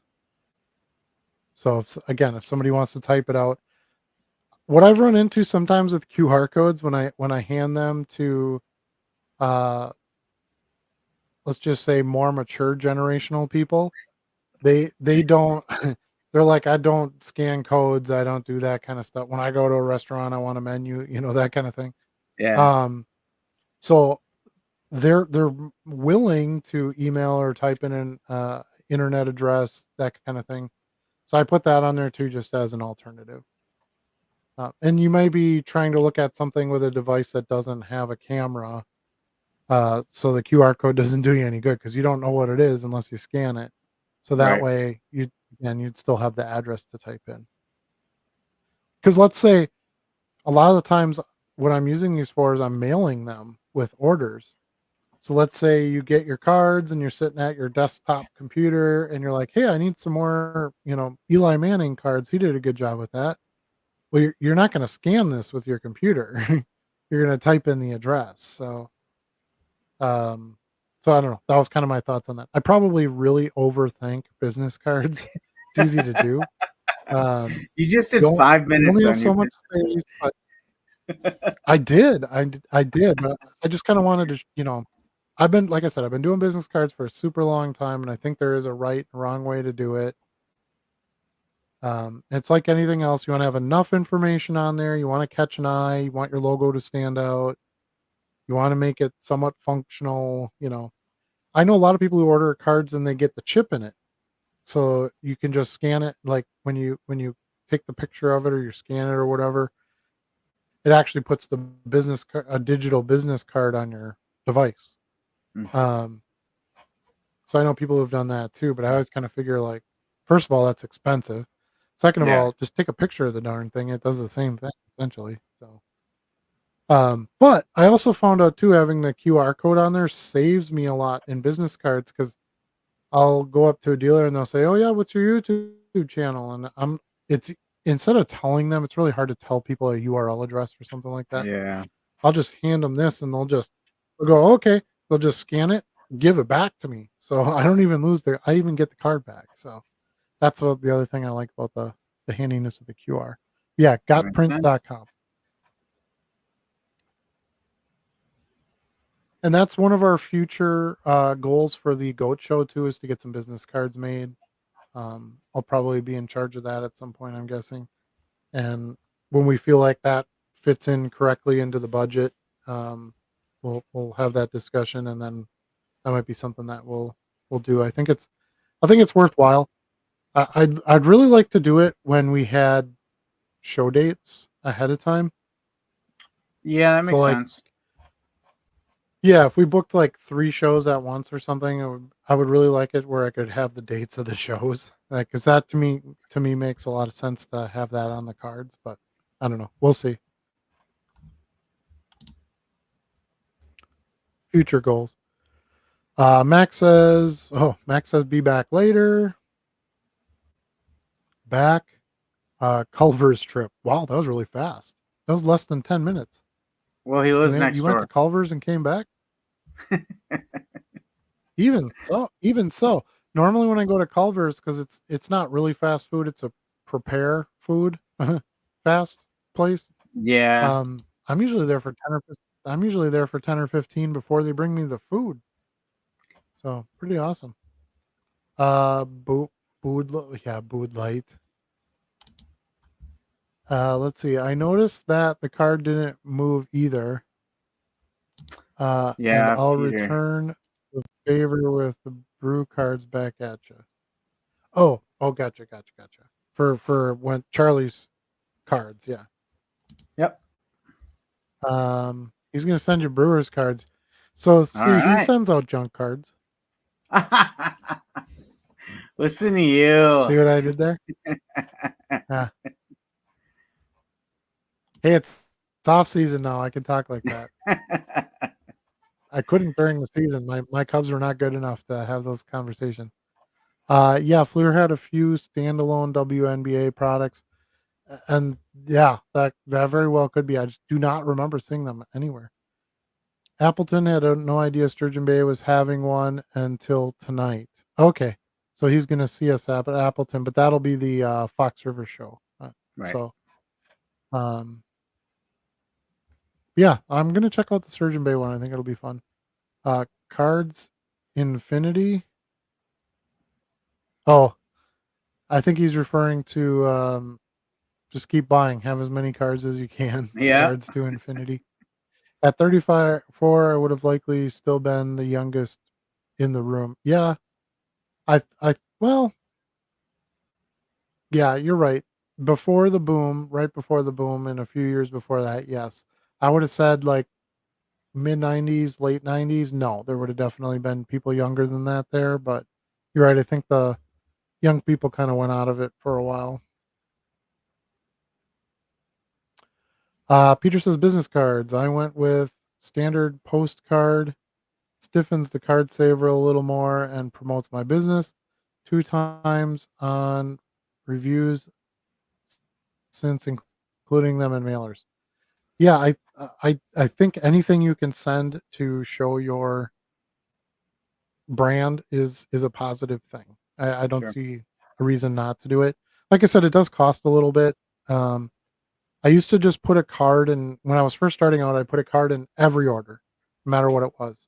Now I don't include it for customers that are repeat customers because I don't want them to just have a stack of my business cards. Hmm, shoot. I don't want them to just have a stack of my business cards that doesn't serve much purpose, and it does cost something to send it. So now any new customer I send a business card to. But you're right, it's helped me with views, it's helped me with getting repeat orders, it's helped me with getting followers on eBay because I think people maybe want to follow your store after a good experience, but do they really want to go into the transaction, go to your store, go to the, follow link, blah blah blah. They can simply scan my QR and just hit follow, which comes up on that very front page, and you're good to go. So I'm trying to make it as convenient as possible for my customers to want to stick with me. Sure. Oh, there was nobody in line. It's 9 o'clock. Everybody's sleeping. Probably. I Who's normally sleeping would at be. 9 o'clock? This guy. This guy. Except for Wednesday This nights. is right. This is my late night. See, not that I got any more, sleep any night before or anything like that, but yeah. Uh oh no, yeah. Actually, you're right. He said no. The breaker on YouTube we were talking about. You're right. It was Infinity Cards. That was his name. Okay. Yeah, he was. It was kind of like a. It was usually like him. Sometimes it was him by himself that would break, and he was just at a table like in a warehouse room kind of thing. No good lighting, no fancy breaker mats, none of that was around. And he had a pretty good personality. He's easy to watch. And then sometimes he would have another guy, like a pack and ship sort type guy. So he would like break and then he would sort of hand the cards over. But yeah, just kind of a one man operation. And I think he had a woman on his breaks for a while. I don't know if it was his wife or girlfriend or something. Ooh, a But yeah, it was lady. in yeah, yeah. It was Infinity Breaks. You're absolutely correct. I can't believe you pulled that out. That's amazing. I couldn't remember his name, but yeah, that's definitely it. Okay. Not up to interpretation on the age thing though, at least the shows I was going to. Youngest by 15 to 20 years from age 10 on. Yeah, when I was going to shows when I was like 12, now we're obviously have a difference in age, but there was a lot of 10 and 12-year-olds that were going. As a matter of fact, usually when I would set up at a show, I would do it with my excuse me, my cousin who is a year younger than me. And we weren't always the youngest ones there. We were, I was probably doing live shows from 12 to like 14 years old, and then I was, too cool to do cards at 14. But um, anyway, let's see. I have your card available for easy scanning access for the dollar box. Hopefully, JC3 sends a card for similar easy access. Yeah. Well, Ooh. thanks, Peter. I appreciate it. Yeah, and that's the other thing I kind of thought of too. Like, even if somebody doesn't want to use it right then and there, if they have it on their desk, they could always scan me at any time and see what I got. Um, so your card can kind of have like multiple uses. Yeah, as long as someone hangs on to it, they can scan it as many times as they want and go to my website. So there's definitely an advantage to that. So I actually don't have business cards yet, Chris, oh, but sorry. as soon as the football season is over here, that's one of the things on my agenda to get done on my to-do list is we would like to have some JC3 cards here. But speaking of that, we are 2 wins away from the state championship game. So West Appears going into the state quarterfinals this Friday. Yeah, I was just going to ask you. I know you said we keep winning, so I got to keep coaching. Yeah. Um, yeah, congratulations. That's kind of awesome. And and I don't know if we mentioned this before or not, but that's my alma mater. So Right. I'm happy Right. to to see him do well from that side of things too. I went to plenty of West Appear football games. Uh, you go when you're a kid because you're cool because the high school kids are there, and then you go in high school, of course, to support your friends and watch the cheerleaders. At least that's what I did a lot of the time. Yeah. Um, but yeah, it's good, and I'm glad they're doing well. So You should come good on luck to out you. on Hopefully, you Friday. finish it out. And I'm not going to do that. I It's a short drive to I feel Kakana. weird. Oh yeah, and it's in Kakana besides. Oh, is that who you're playing? Yeah, it's a major rivalry game for us. Yeah, They've knocked us yeah, out of the playoffs yeah. the last They're. couple of years. I was gonna say they're pretty darn good. So yeah, Yep. that'd be a good one. And if you Um. recall, we played So them early in the season, and in the final seconds, we had a long reception for the go-ahead touchdown and the win. And their cornerback ran down a receiver from behind who fumbled the ball then out of the end zone. And we ended up losing by like 4 points, I want to say. oh boy. Yeah. Well, So that's it's a revenge game. good fuel for the next game. Yeah, for sure, for Yeah, sure. And the stakes are high too. absolutely. So that's awesome. Just a few more to go, and then you'll be done with that. So that's good too. That way. Then I sleep for 2 weeks Yeah. straight Let me know if you before need I any. hit the trail. Yeah. Yeah. I don't blame you. I get it. I get it. And then you got holidays, and like there's never really Yeah. a rest. Um, if you need any help with the cards or anything, let me know. I'll give you a hand with it. Do my best. Okay. I've ordered lots of them. The one of the other things I really like about Gotprint is their order process is extremely simple. They have a lot of um like templates you can use, and you don't have to be an artist. You can put together a pretty solid card just using some of their tools. Once you have it done and you submit it, they will send you a proof for approval, um, which you can still make changes at for free. Some companies charge you if you make any changes once the proof is made. So that's kind of an advantage too. And Okay. I think it's I think it's better when you actually get to see what the card's going to look like. Um, as basically their version of a printed product, because you might want to change something before you actually get it printed. Then it super fast shipping. It probably takes like 3 or 4 days once they approve the order, or you approve. Excuse me, you approve the proof and stuff. And then once you have your proof, you're good because anytime you order in the future, you just reorder the same thing. So it's pretty simple.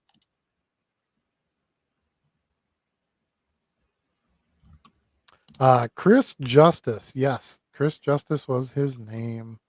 Actually, I don't remember Justice much, but I definitely remember Chris. Yeah, his name was Chris. He was he was something. Let's see. Keith is here. Hey Keith.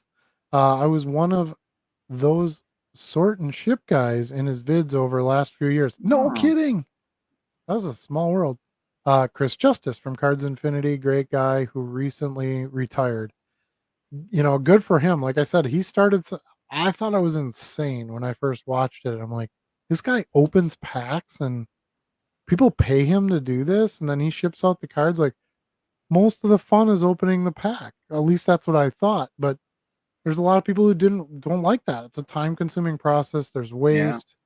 There's sorting. There's all that. It's like I'm just gonna give you $50 and send me the hits. Because when breaking first started, it was you buying a box and that was it. Now there's like all these different breaks, right? Like there's pick a team, and which Chris of course did a bunch of those, as time evolved. But um that's crazy. Good for you, Keith. I had no idea. I was even talking about you. I was like, sometimes there was a guy off to the side, like packing stuff, and I'm talking about you, dude. That's awesome. Glad I didn't say anything stupid. Um, yeah, seemed like a super nice guy. You know, I never knew him in person. I just watched breaks and stuff, but I always thought he was good. Like he didn't take all the attention away from the cards like some breakers, like Backyard Breakers does. You know, crazy costumes and giant jumping up and down, and seemed like an honest dude. I never questioned like, hey, did he pull that pack off the side of the table? Like everything was on camera, and this was the early days. There wasn't like 6 cameras everywhere and all this stuff like, breakers basically have to have now to stay legit. He was doing it with one camera or whatever. But I never felt like, he was pulling anything, you know, that shouldn't have been happening. So I always appreciated that or whatever, and like who's gonna know? Um, because like I said, that was kind of in its infancy, and you didn't have all the cameras, you didn't have all the ways to really dissect that, and nobody was really doing. There wasn't that much interest in it either. Right. Um, so yeah, that's small world, dude. That's pretty cool, and I'm glad he's retired. Good for him. He's definitely put his time in. Let's see. I work across the street from his shop. Excuse me. Oh, so was that like the back room of a card shop? Is that where he was doing that at? I don't remember if he ever said in the videos I watched anyway. I don't remember if he ever said like the um if he ever said like where he was or whatever. But yeah, you work away from the across the street from the shop. So that's pretty cool. You're good. He always gave me a hard time. He ran he ran a YouTube live feed from 12 to whenever he finished, Monday through Friday. I'd catch hell every time I hopped in the car in the chat to come sort. So he put Um you to work every time he yeah, knew you were goofing I think around. if you're really yeah, that's what I was gonna say. It sounds like he was like, get in here and sort some cards. Um yeah, the breaker thing is really interesting to me, but I have like 0 interest in doing it. Yeah. Um, you got to try to make sure you got to make sure you fill breaks. You got to collect. It's a lot of spreadsheeting. You got to keep track of who gets what. You got to ship everything. Then you have to use the randomizer to choose the spots. And, I'm sure it's like anything where when you do it a bunch, it just happens. But, uh, yeah, and then just opening all the packs and sorting the cards and um, definitely not for me. But I think I think the biggest thrill if you were going to do something like that is just to see these huge cards that people hit. Because Right. if you're breaking 12 hours a day or so or whatever you're telling me here that he was doing, he had to have hit. Well, I know he hit some big cards. I've seen him pull some big cards. So I think that would be the fun in it is just to have like you know well, I pulled the Otani Superfractor 1 of 1 or whatever. Like, dude, that's awesome. It's cool that yeah, you did it for somebody else, but I think it's pretty neat that you get to be a part of that.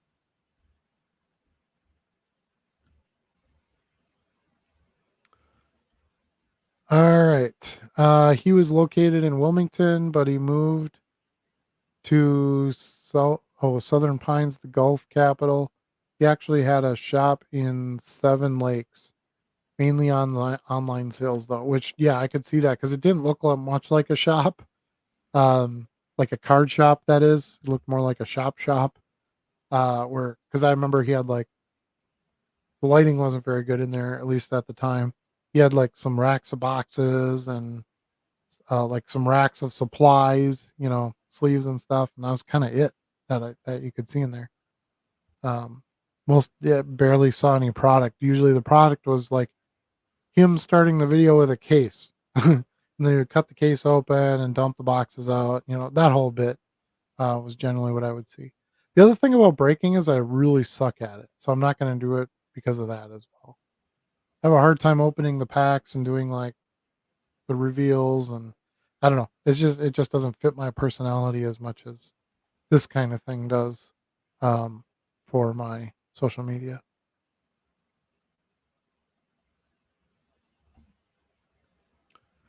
All right. So, Caught up anything in the else you want to talk chat. about, Charlie? Yeah, we are. Well, we got some new product coming out this month. What about that? You looking for anything? Do We it. got well, Allen and Ginter just came out. We got Chrome Update coming out. We got Stadium Club. We got Heritage. We got some Panini Soccer stuff. I do like some of the Panini soccer products. I like Origins. Okay. What was the other one that was coming out? So Origins. Obsidian and There's another one, right? Impeccable. Obs- Obsidian. Yeah, I like Obsidian. Um, Impeccable's just that's like really expensive, so I would never go there. But Yeah. yeah, I think those would probably be my interesting products. The the football product, like I get excited about the football products that no one else likes. Yeah. I don't know why that is, but I do. Like Phoenix and that kind of stuff to me is awesome. Those are awesome Yeah. products. I loved Unparalleled when it was around, Yes. and like nobody cares Absolutely. about that stuff. So yeah, and Contenders Optic. I like Contenders Optic. Um, but yeah, everybody else is waiting for like regular Optic and Prism, and like I don't really have any interest in much of those products. Yeah, I don't know. I don't know that I bought a hobby box since Top Series 1 this year. But I might be interested in getting some Stadium Club. I like some of the inserts that Yeah, I go in just there. It's bought always been a some. favorite of mine. Yeah, they started going back to some of the old school like '90s inserts. So I bought a Hmm. huge lot of Stadium Club because I'm with you. I think Stadium Club's amazing, especially for baseball. Baseball is so much like scenery, and these Babe Yeah, Ruth cards of him playing the saxophone, and like Topps Stadium Club can do that right. A lot of products right. can't do that right. Credit to them. Shout out to Stadium Club. But I just bought like a huge couple of lots of Stadium Club from the last couple of years, and the inserts are like Beam Team, The Future Is Mhm. Now, and like those cards were inserts in the '90s that were amazing. So it's kind of fun to see. The As only a matter of thing fact, I I sold a. Go ahead. the only thing I don't like about Stadium Club is that full bleed photography is sometimes hard to scan. There's a lot. Most of the cards, I start sorting out like the more blackish cards. Yes, yes, The ones that are less likely to do it. If you're doing Stadium Club Chrome, I wouldn't scan them anyway, so not right. relevant there. But yeah, the regular Stadium Club. Um, but yeah, there's definitely cards you can scan, so at least there's that. But um, yeah, kind of par for the course. Really cool full color cards doesn't translate that well to a scanner if you have dark edges. Thought I just sold one today. I was gonna show. Oh, these. Let me see if you can see this.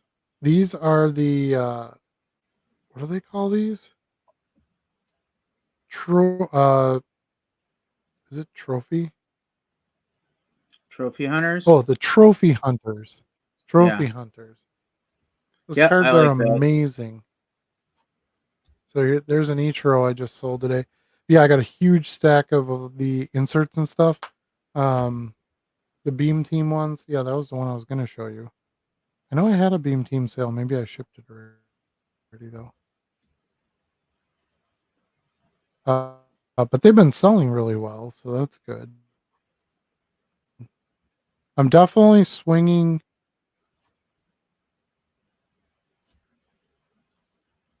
I'm definitely swinging into more baseball than I ever have before. Okay. Oh, here it is. Um, baseball's been doing really well, and I never had that much of it. There's Oh, there you the go. beam teams. Yep. Say a Suzuki. So again, a nice refractor, some nice '90s, type style to it, and that was Saya Suzuki, the Cubs rookie. But yeah, it's Stadium Club would definitely be an interesting product. I really like Stadium Club for soccer too, because Okay. the pictures are just so perfect for that kind of photography. It kind of really puts you on the field with them, and um, yeah. But I'm trying to think like basketball. I kind of don't care about. Yeah. I don't feel like it's a product that I get real interested in. I I usually think a grab some Stadium heritage Club. every year too. Yeah, I like Heritage. I like Allen and Ginter too. Um, I think a Stadium Club WWE would be really cool. Yeah, that would be. That You could use actually you could get so many. that actually reminds me that I've recently been picking up some blasters of 2024 AEW cards, wrestling cards, and there are some pretty good sellers in there. I'm actually kind of surprised at the markets and how some of them are selling. Well, that's good. It's the But tip for the night. I think a full color double. Right. Good. Good to know. I have a bunch of wrestling I got a list. I didn't get to it today. That's on my list for tomorrow. So I got a bunch of soccer done. I got a bunch of non-sport done. Did some hockey. Trying to think what else I listed. Goonies, that kind of stuff. But yeah, tomorrow I'm definitely gonna do some WWE stuff. I got a couple of nice stacks of stuff right over here. And then like I said, I got to make another video of the other card shop buy. So a Sure. lot of there's always a task list for every day. Um, but that's good. I worry about the day when I come in here and I have nothing to do. That's kind of a problem. So, but more and more it's on stuff that's not got to do all the listings, now that I'm getting up there, because I'm at 54.7 something right now. So, Okay. and I'm getting the scanner back this weekend, so I should be able to push that number up pretty quickly, pretty significantly. Shoot. Man, those yawns are really hitting you tonight. Um, yeah, I told you I'm struggling tonight. Let's see. Max says I assume most hobby people have seen his orange trout auto video by now. Funny, yeah. When he pulled the 2009, I think it was, yeah, the Bowman orange auto. It's pretty good. If you haven't seen it, look it up. I don't want to spoil it, but Max is right. It's a pretty good video where he's actually the one who ripped the box with one of the orange trouts. I think the orange trout is to 25. I want to say it's to 25, number to Okay. 25. Um, Pretty significant Mike Trout card, and just watch how he does it. Now he pulled this in 2013, I think, so because it was a 2012 product. Well, it might have been 2012. Either I'm splitting hairs. It was obviously very early on in Mike Trout's career, so take that with a grain of salt. But um, yeah, check it out. It's a pretty good one. It's fun to have old videos of stuff when you didn't really know what was going on at the time, right? Right. Uh, yeah, 2009. 2000, Max is right. It's 2009. I was thinking the tops, but yeah, his Bowman was 2009. Ever open any Parkside soccer cards? Yes, I have. Yeah. Almost bought a few hanger boxes today just to get something new. Um, yeah, I have. They're actually pretty decent products. Not like super high end or anything, but there's some glitter parallel stuff. There's some numbered cards. Um, there's some good stuff, fun stuff in those. If you're looking for some women's Team USA women's soccer type stuff, that's a good place to go. Have you ever opened any of that, Charlie? I know you've bought I some have. singles. Yeah, I have. In fact, I've still got some in my store right now. I've, the superstars, like any product, move first, and then you're working through, kind of the solid performers out there, right? Yep. Yeah. It's we talk a lot about what's worth listing and what isn't worth listing, and how you're going to get a sale on these cards, and is this junk and you should give them away, or what the case may be.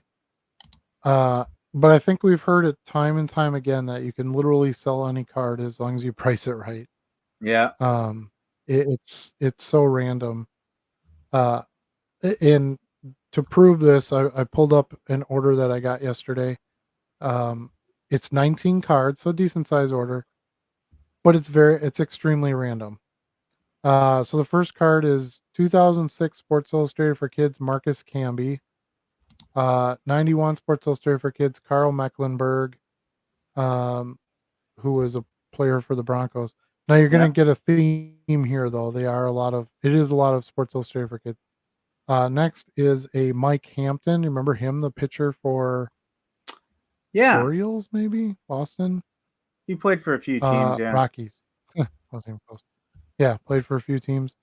Sold a 2001 Sports Illustrated for Kids of him. An Antonio McDice, a Carlos Gonzalez, um, Milan Hajduk, I think is how you pronounce it, or Hajduk. He's a hockey player. Matt Williams, Juan Pierre, Joe Sakic, Alex Tanguay, Chris Webber, Dante Bichette, Jake Plummer, Rasheed Wallace, Larry Walker, which I spelled Larey because I'm an idiot. Uh, Bobby Hump, yeah, right? Out clearly a mistype. I'm glad it sold.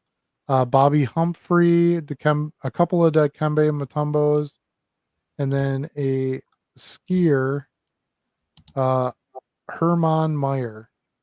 I think he was from like Sweden. No, he was from yeah. Austria. He's an Olympian. Yeah, Oh, and one more. 2008 Felix Hernandez, Sports Illustrated for Kids. King So Felix. that's why I list. Yeah, remember him? Mm-hmm. Um, that's why I list all those cards. There's buyers for stuff like that. So don't expect a lot of money out of them, but if you price them right or you add coupons, whatever, you can get decent sales out of stuff like that.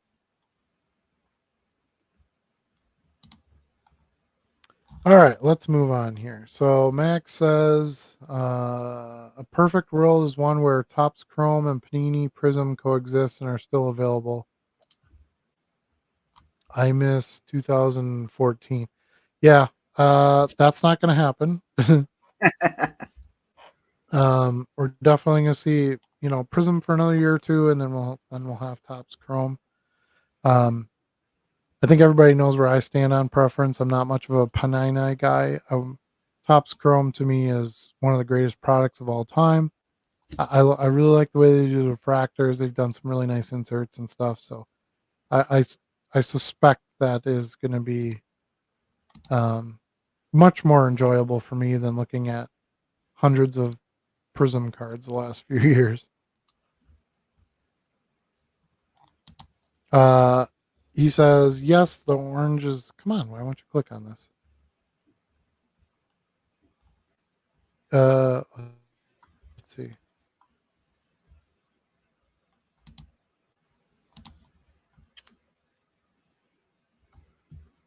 Okay. Um, he said, yes, 25, meaning The the orange orange. is numbered out of Yeah. 25. Yep, yep. 2009, right? And then Tops was his 2011. Thanks for sorting all that out. I'm not so great all the time with the years. He says for non-sport releases, the new Pokemon Surging Sparks comes out on Friday. Um, I did hear that. I also heard that those Costco um, 4-tin boxes or whatever are pretty solid. Couple of decent sets in there that a lot of people like, and nice cards in them. So yeah, Pokemon's got some stuff going on too, which is good.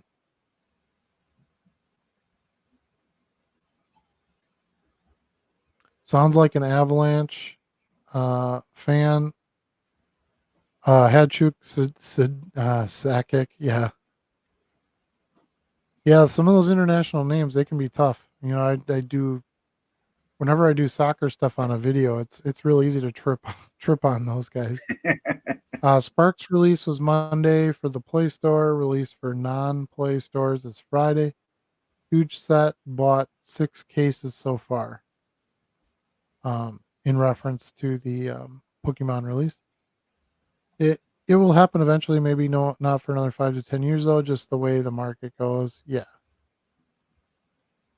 it's gonna have its ups and downs. If you can find them in your stores, buy them, but doubtful they load in more than half an Lasted hour. more than half an hour.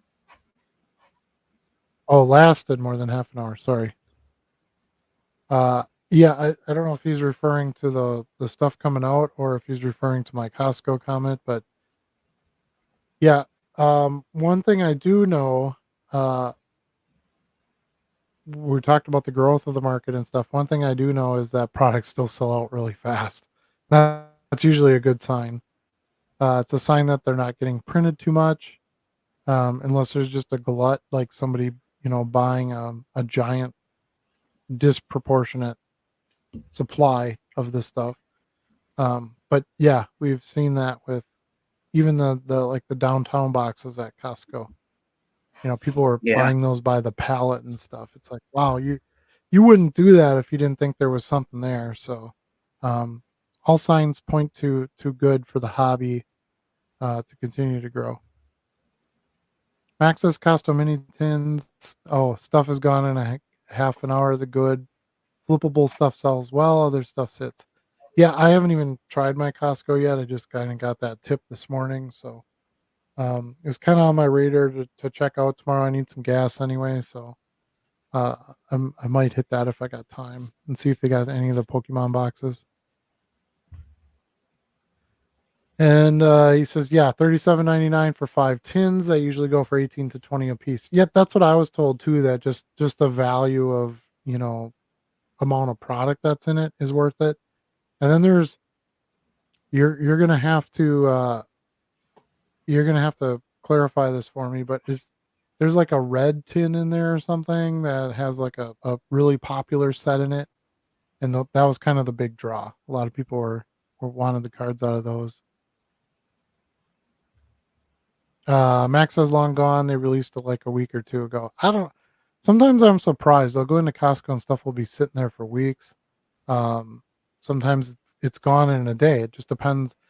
They were limiting it to 3 per buyer, so maybe there's still some. I don't really hinge my career success on it. If I go there and there's some there, I'll buy it. If there isn't, that's fine too. sure. It's kind of how I look at that stuff. You know what I mean? Um, he says one box was Paldeon Fates. One was 151. Both came on the same pallet. Yeah, I don't know what you're talking about. um, like I don't know the stuff in that. I'd basically be buying it and just scanning it and hoping for the best when I list it because I really don't know much about it. I need to get more Pokemon and focus more time on learning more of the characters and stuff and what they It's a mean. lot But to learn it. uh, it is. Um, so I think just due time, due time. I know about 15 to 20 flippers in Fox Valley for Pokemon. They are gone. Okay.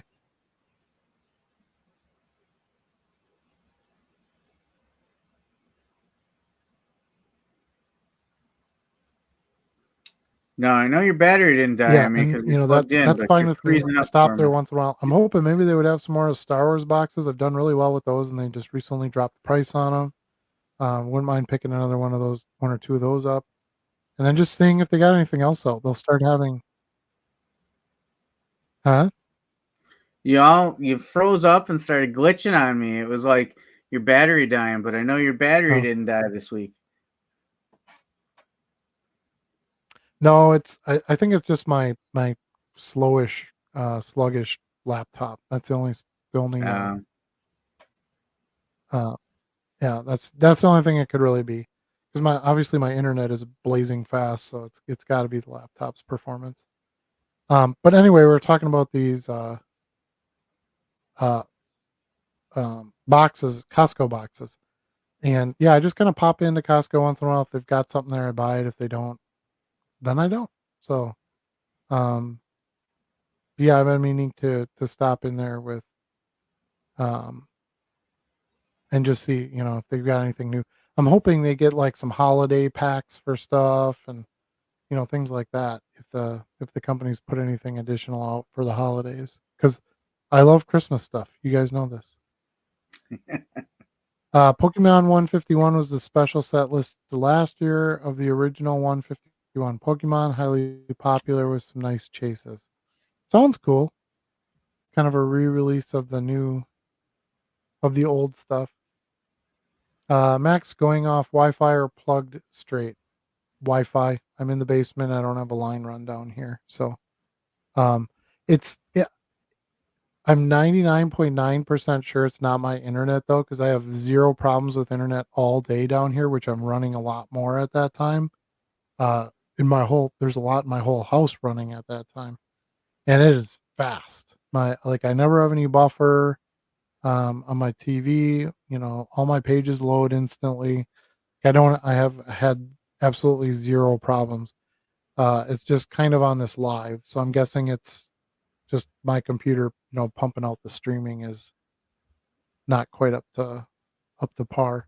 it could I have be a it. super tiny little I have a super tiny laptop I paid like $120 for 2 or 3 years ago. The only reason I got a laptop at that time was somebody bought me a thermal printer and it had to plug into the a computer, so I couldn't use my phone.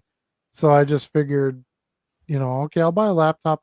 I could do enough on there with, selling cards. It was just a part-time thing at the time. And yeah, so I need to have something that's going to handle it better. I don't even know why you're talking about your system because I'm so used to you just blaming it on me all the time. It's my internet. Well, I thought it was yours, but I don't know that that's the fact. Because it seems to be I'm the one that, if anybody goes down, I'm the one that goes down more. But I think you have a much better computer than I do, though. It is only a year or two old. And Spectrum must be feeling the pressure of losing customers because they upped my internet speeds last week too. Oh yeah, for Yeah, extra money. nope, no extra money. But ironically, I did Uh-huh. get Uh-huh. like a marketer call me within the week asking me how I feel about their services. And I said, "Well, I'm actually not too pleased." And they're like, "Well, with which one? The TV, the internet, or what is it?" And I'm like, "Well, actually, none of them. I'm not a fan of any of your services." Well, what if we could save you some money? Would that help? We've got some ways to save you money. And I said, "Well, I've already got a plan in the works. I'm already taking care of it." And then they hung up. Yeah, been doing the TDS. So I just did a speed test. So here's my numbers. It doesn't Yeah. get much better than that. So I'm at 816 down and 855 up. So it's definitely not my internet. It's definitely I think it's just because I'm running off the webcam on the laptop, and I just think it doesn't really keep up with the streaming demand and stuff. It seems to be Well, it seems to start off the night really well, and then it seems to kind of get weak later on in the night, which is really weird. Um, what I and this often is the wonder time of the too day when I'm is running the what does everybody see in the live? Am I freezing or are you freezing? Because sometimes I feel like I'll see That's you true. freeze, but you're actually just freezing to me, and you've kept Right. going the whole time. Yeah, that could be too. Yeah, I guess I don't really know either. I just see what I see on my end, and my stuff looks pretty solid. Um, but the other reason I say, oh, it might be me is last week when I went upstairs, um, my wife said, hey, Charlie looks clearer than you do, and sometimes you're a little choppy and stuff like that. So I was like, okay, well then it's on my side. So Um, I just did a speed test as well, and I'm at 71 and 10. So much lower numbers than you. right. Yeah, so it really doesn't have anything to do with the internet. It has to do with the laptop being able to process the stream. And remember, for a long time, I was doing them on my phone, and I didn't have any problems on my phone. Yeah, that's true. Yeah. And Well, it was now that we clear, and I put wasn't everybody to getting sleep with our tech talk. yeah. So it's coming. I got it. I gotta get the new laptop. I have budgets I gotta try to stay in, and I have some money to buy a computer. It was kind of being planned, so I'm just kind of waiting until I get the right price and, get the right product and pull the trigger. So I think it's coming soon. I'm gonna try to get something around Black Friday time. There A- you At go. at this point, if I've waited this lo- if I've waited this point, and I'm gonna buy something, I might as well wait until the best computer deals of the year are out. So that's what I'm gonna do. So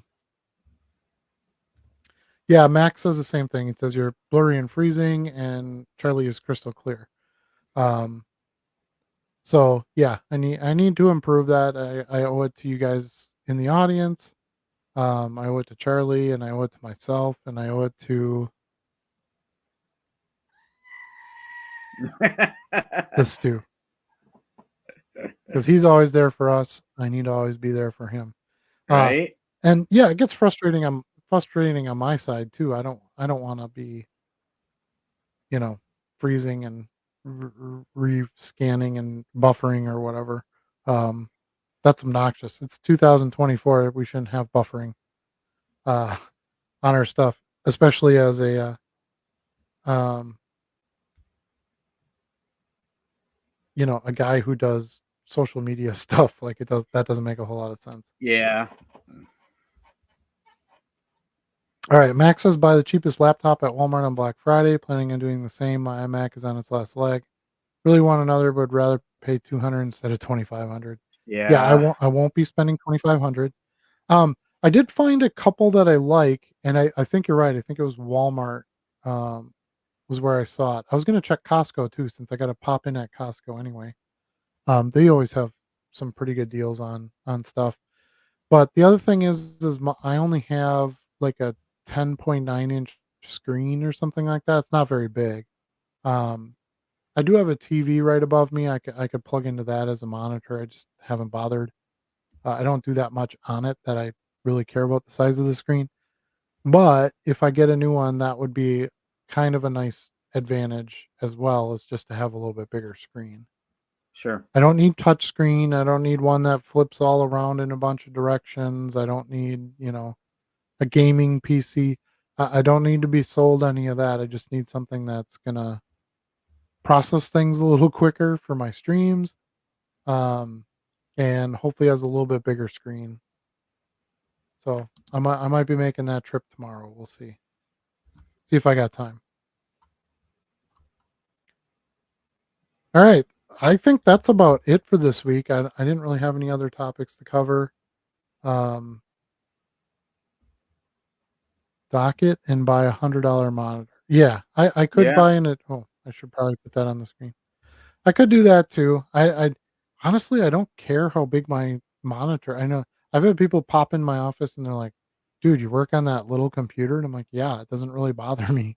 I do a lot of stuff on my phone. I do a lot, just this is really like a physical labor job. It's a lot of, shuffling and sorting and pulling and shipping, and it's not as much screen time most of the time. So, and I do have to be fair, I do have a home desktop computer, and I'll do stuff on there once in a while if I need, my wife's got like 25 screens or whatever. uh, for her stuff, so I can always pop up there, if I need another screen or something. But yeah, I'll probably try to go to like a 15-inch or something, depending on price, of course. But if I could get like 14 or 15-inch laptop, that would be nice. That would be a nice increase, uh, that I think would make it worth it. So, but yeah, enough about my technology and technology difficulties. Um, I think we'll let everybody go. Do you have anything else you want to add, Charlie? I don't. I think we covered everything I had. Just looking forward to expanding on my business again here once we bring home that state championship. Focus on that. You only got a couple weeks to go, so That's get that right. done first. And then get some business cards. You've waited long enough. Yep. So, just a friendly reminder: we do have our Discord link down below. Click on that thing and join the Discord. It's very active. We've had a bunch of new joiners this week. Um, so go ahead and do that. I did put on my Dollar Box Facebook page. I did put a link to the Discord on there. I haven't really advertised it much on there. I don't, for whatever reason, I don't know. But today I was like, I'm gonna put the Discord on my page, and boom, we got like two new users right away. So we're growing there. It's a good community. Lots of nice information shared. It's free, so check that out. Um, if you like this video, please give us a thumbs up. We enjoy making them for you, but we need the support, of course, to continue it. So we'd love it if you would just take a quick second, give us a thumbs up.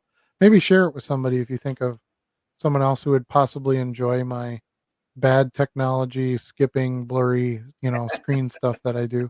And Charlie's crystal clear picture. Um, but yeah, so don't forget to do all that. Like, subscribe, share, ring the bell so you're notified of any future videos. I do put regular videos on here besides the live show. And then of course the live is every Wednesday, with the exception of 1 week, a few weeks ago. Yep. But it's every Wednesday, 8 o'clock Central Standard Time. So catch us live if you can. If not, of course, they're always recorded and you can watch them at your leisure. Is it leisure or leisure?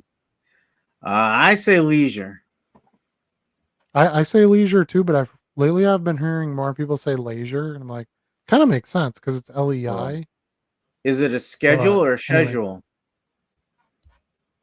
schedule. Schedule is like some, It's British, British. yeah, it's British. It's a Cockney accent, I believe. Um, so yeah, what were we even talking about now? We get so off the rails We were sometimes. saying goodnight. Um, yeah, we were trying to. So yeah, like, subscribe, share, blah blah blah. Okay, Charlie, anything else? Just peace out. Take care of each other. You can't sell what you don't list. See you all soon. See you next week.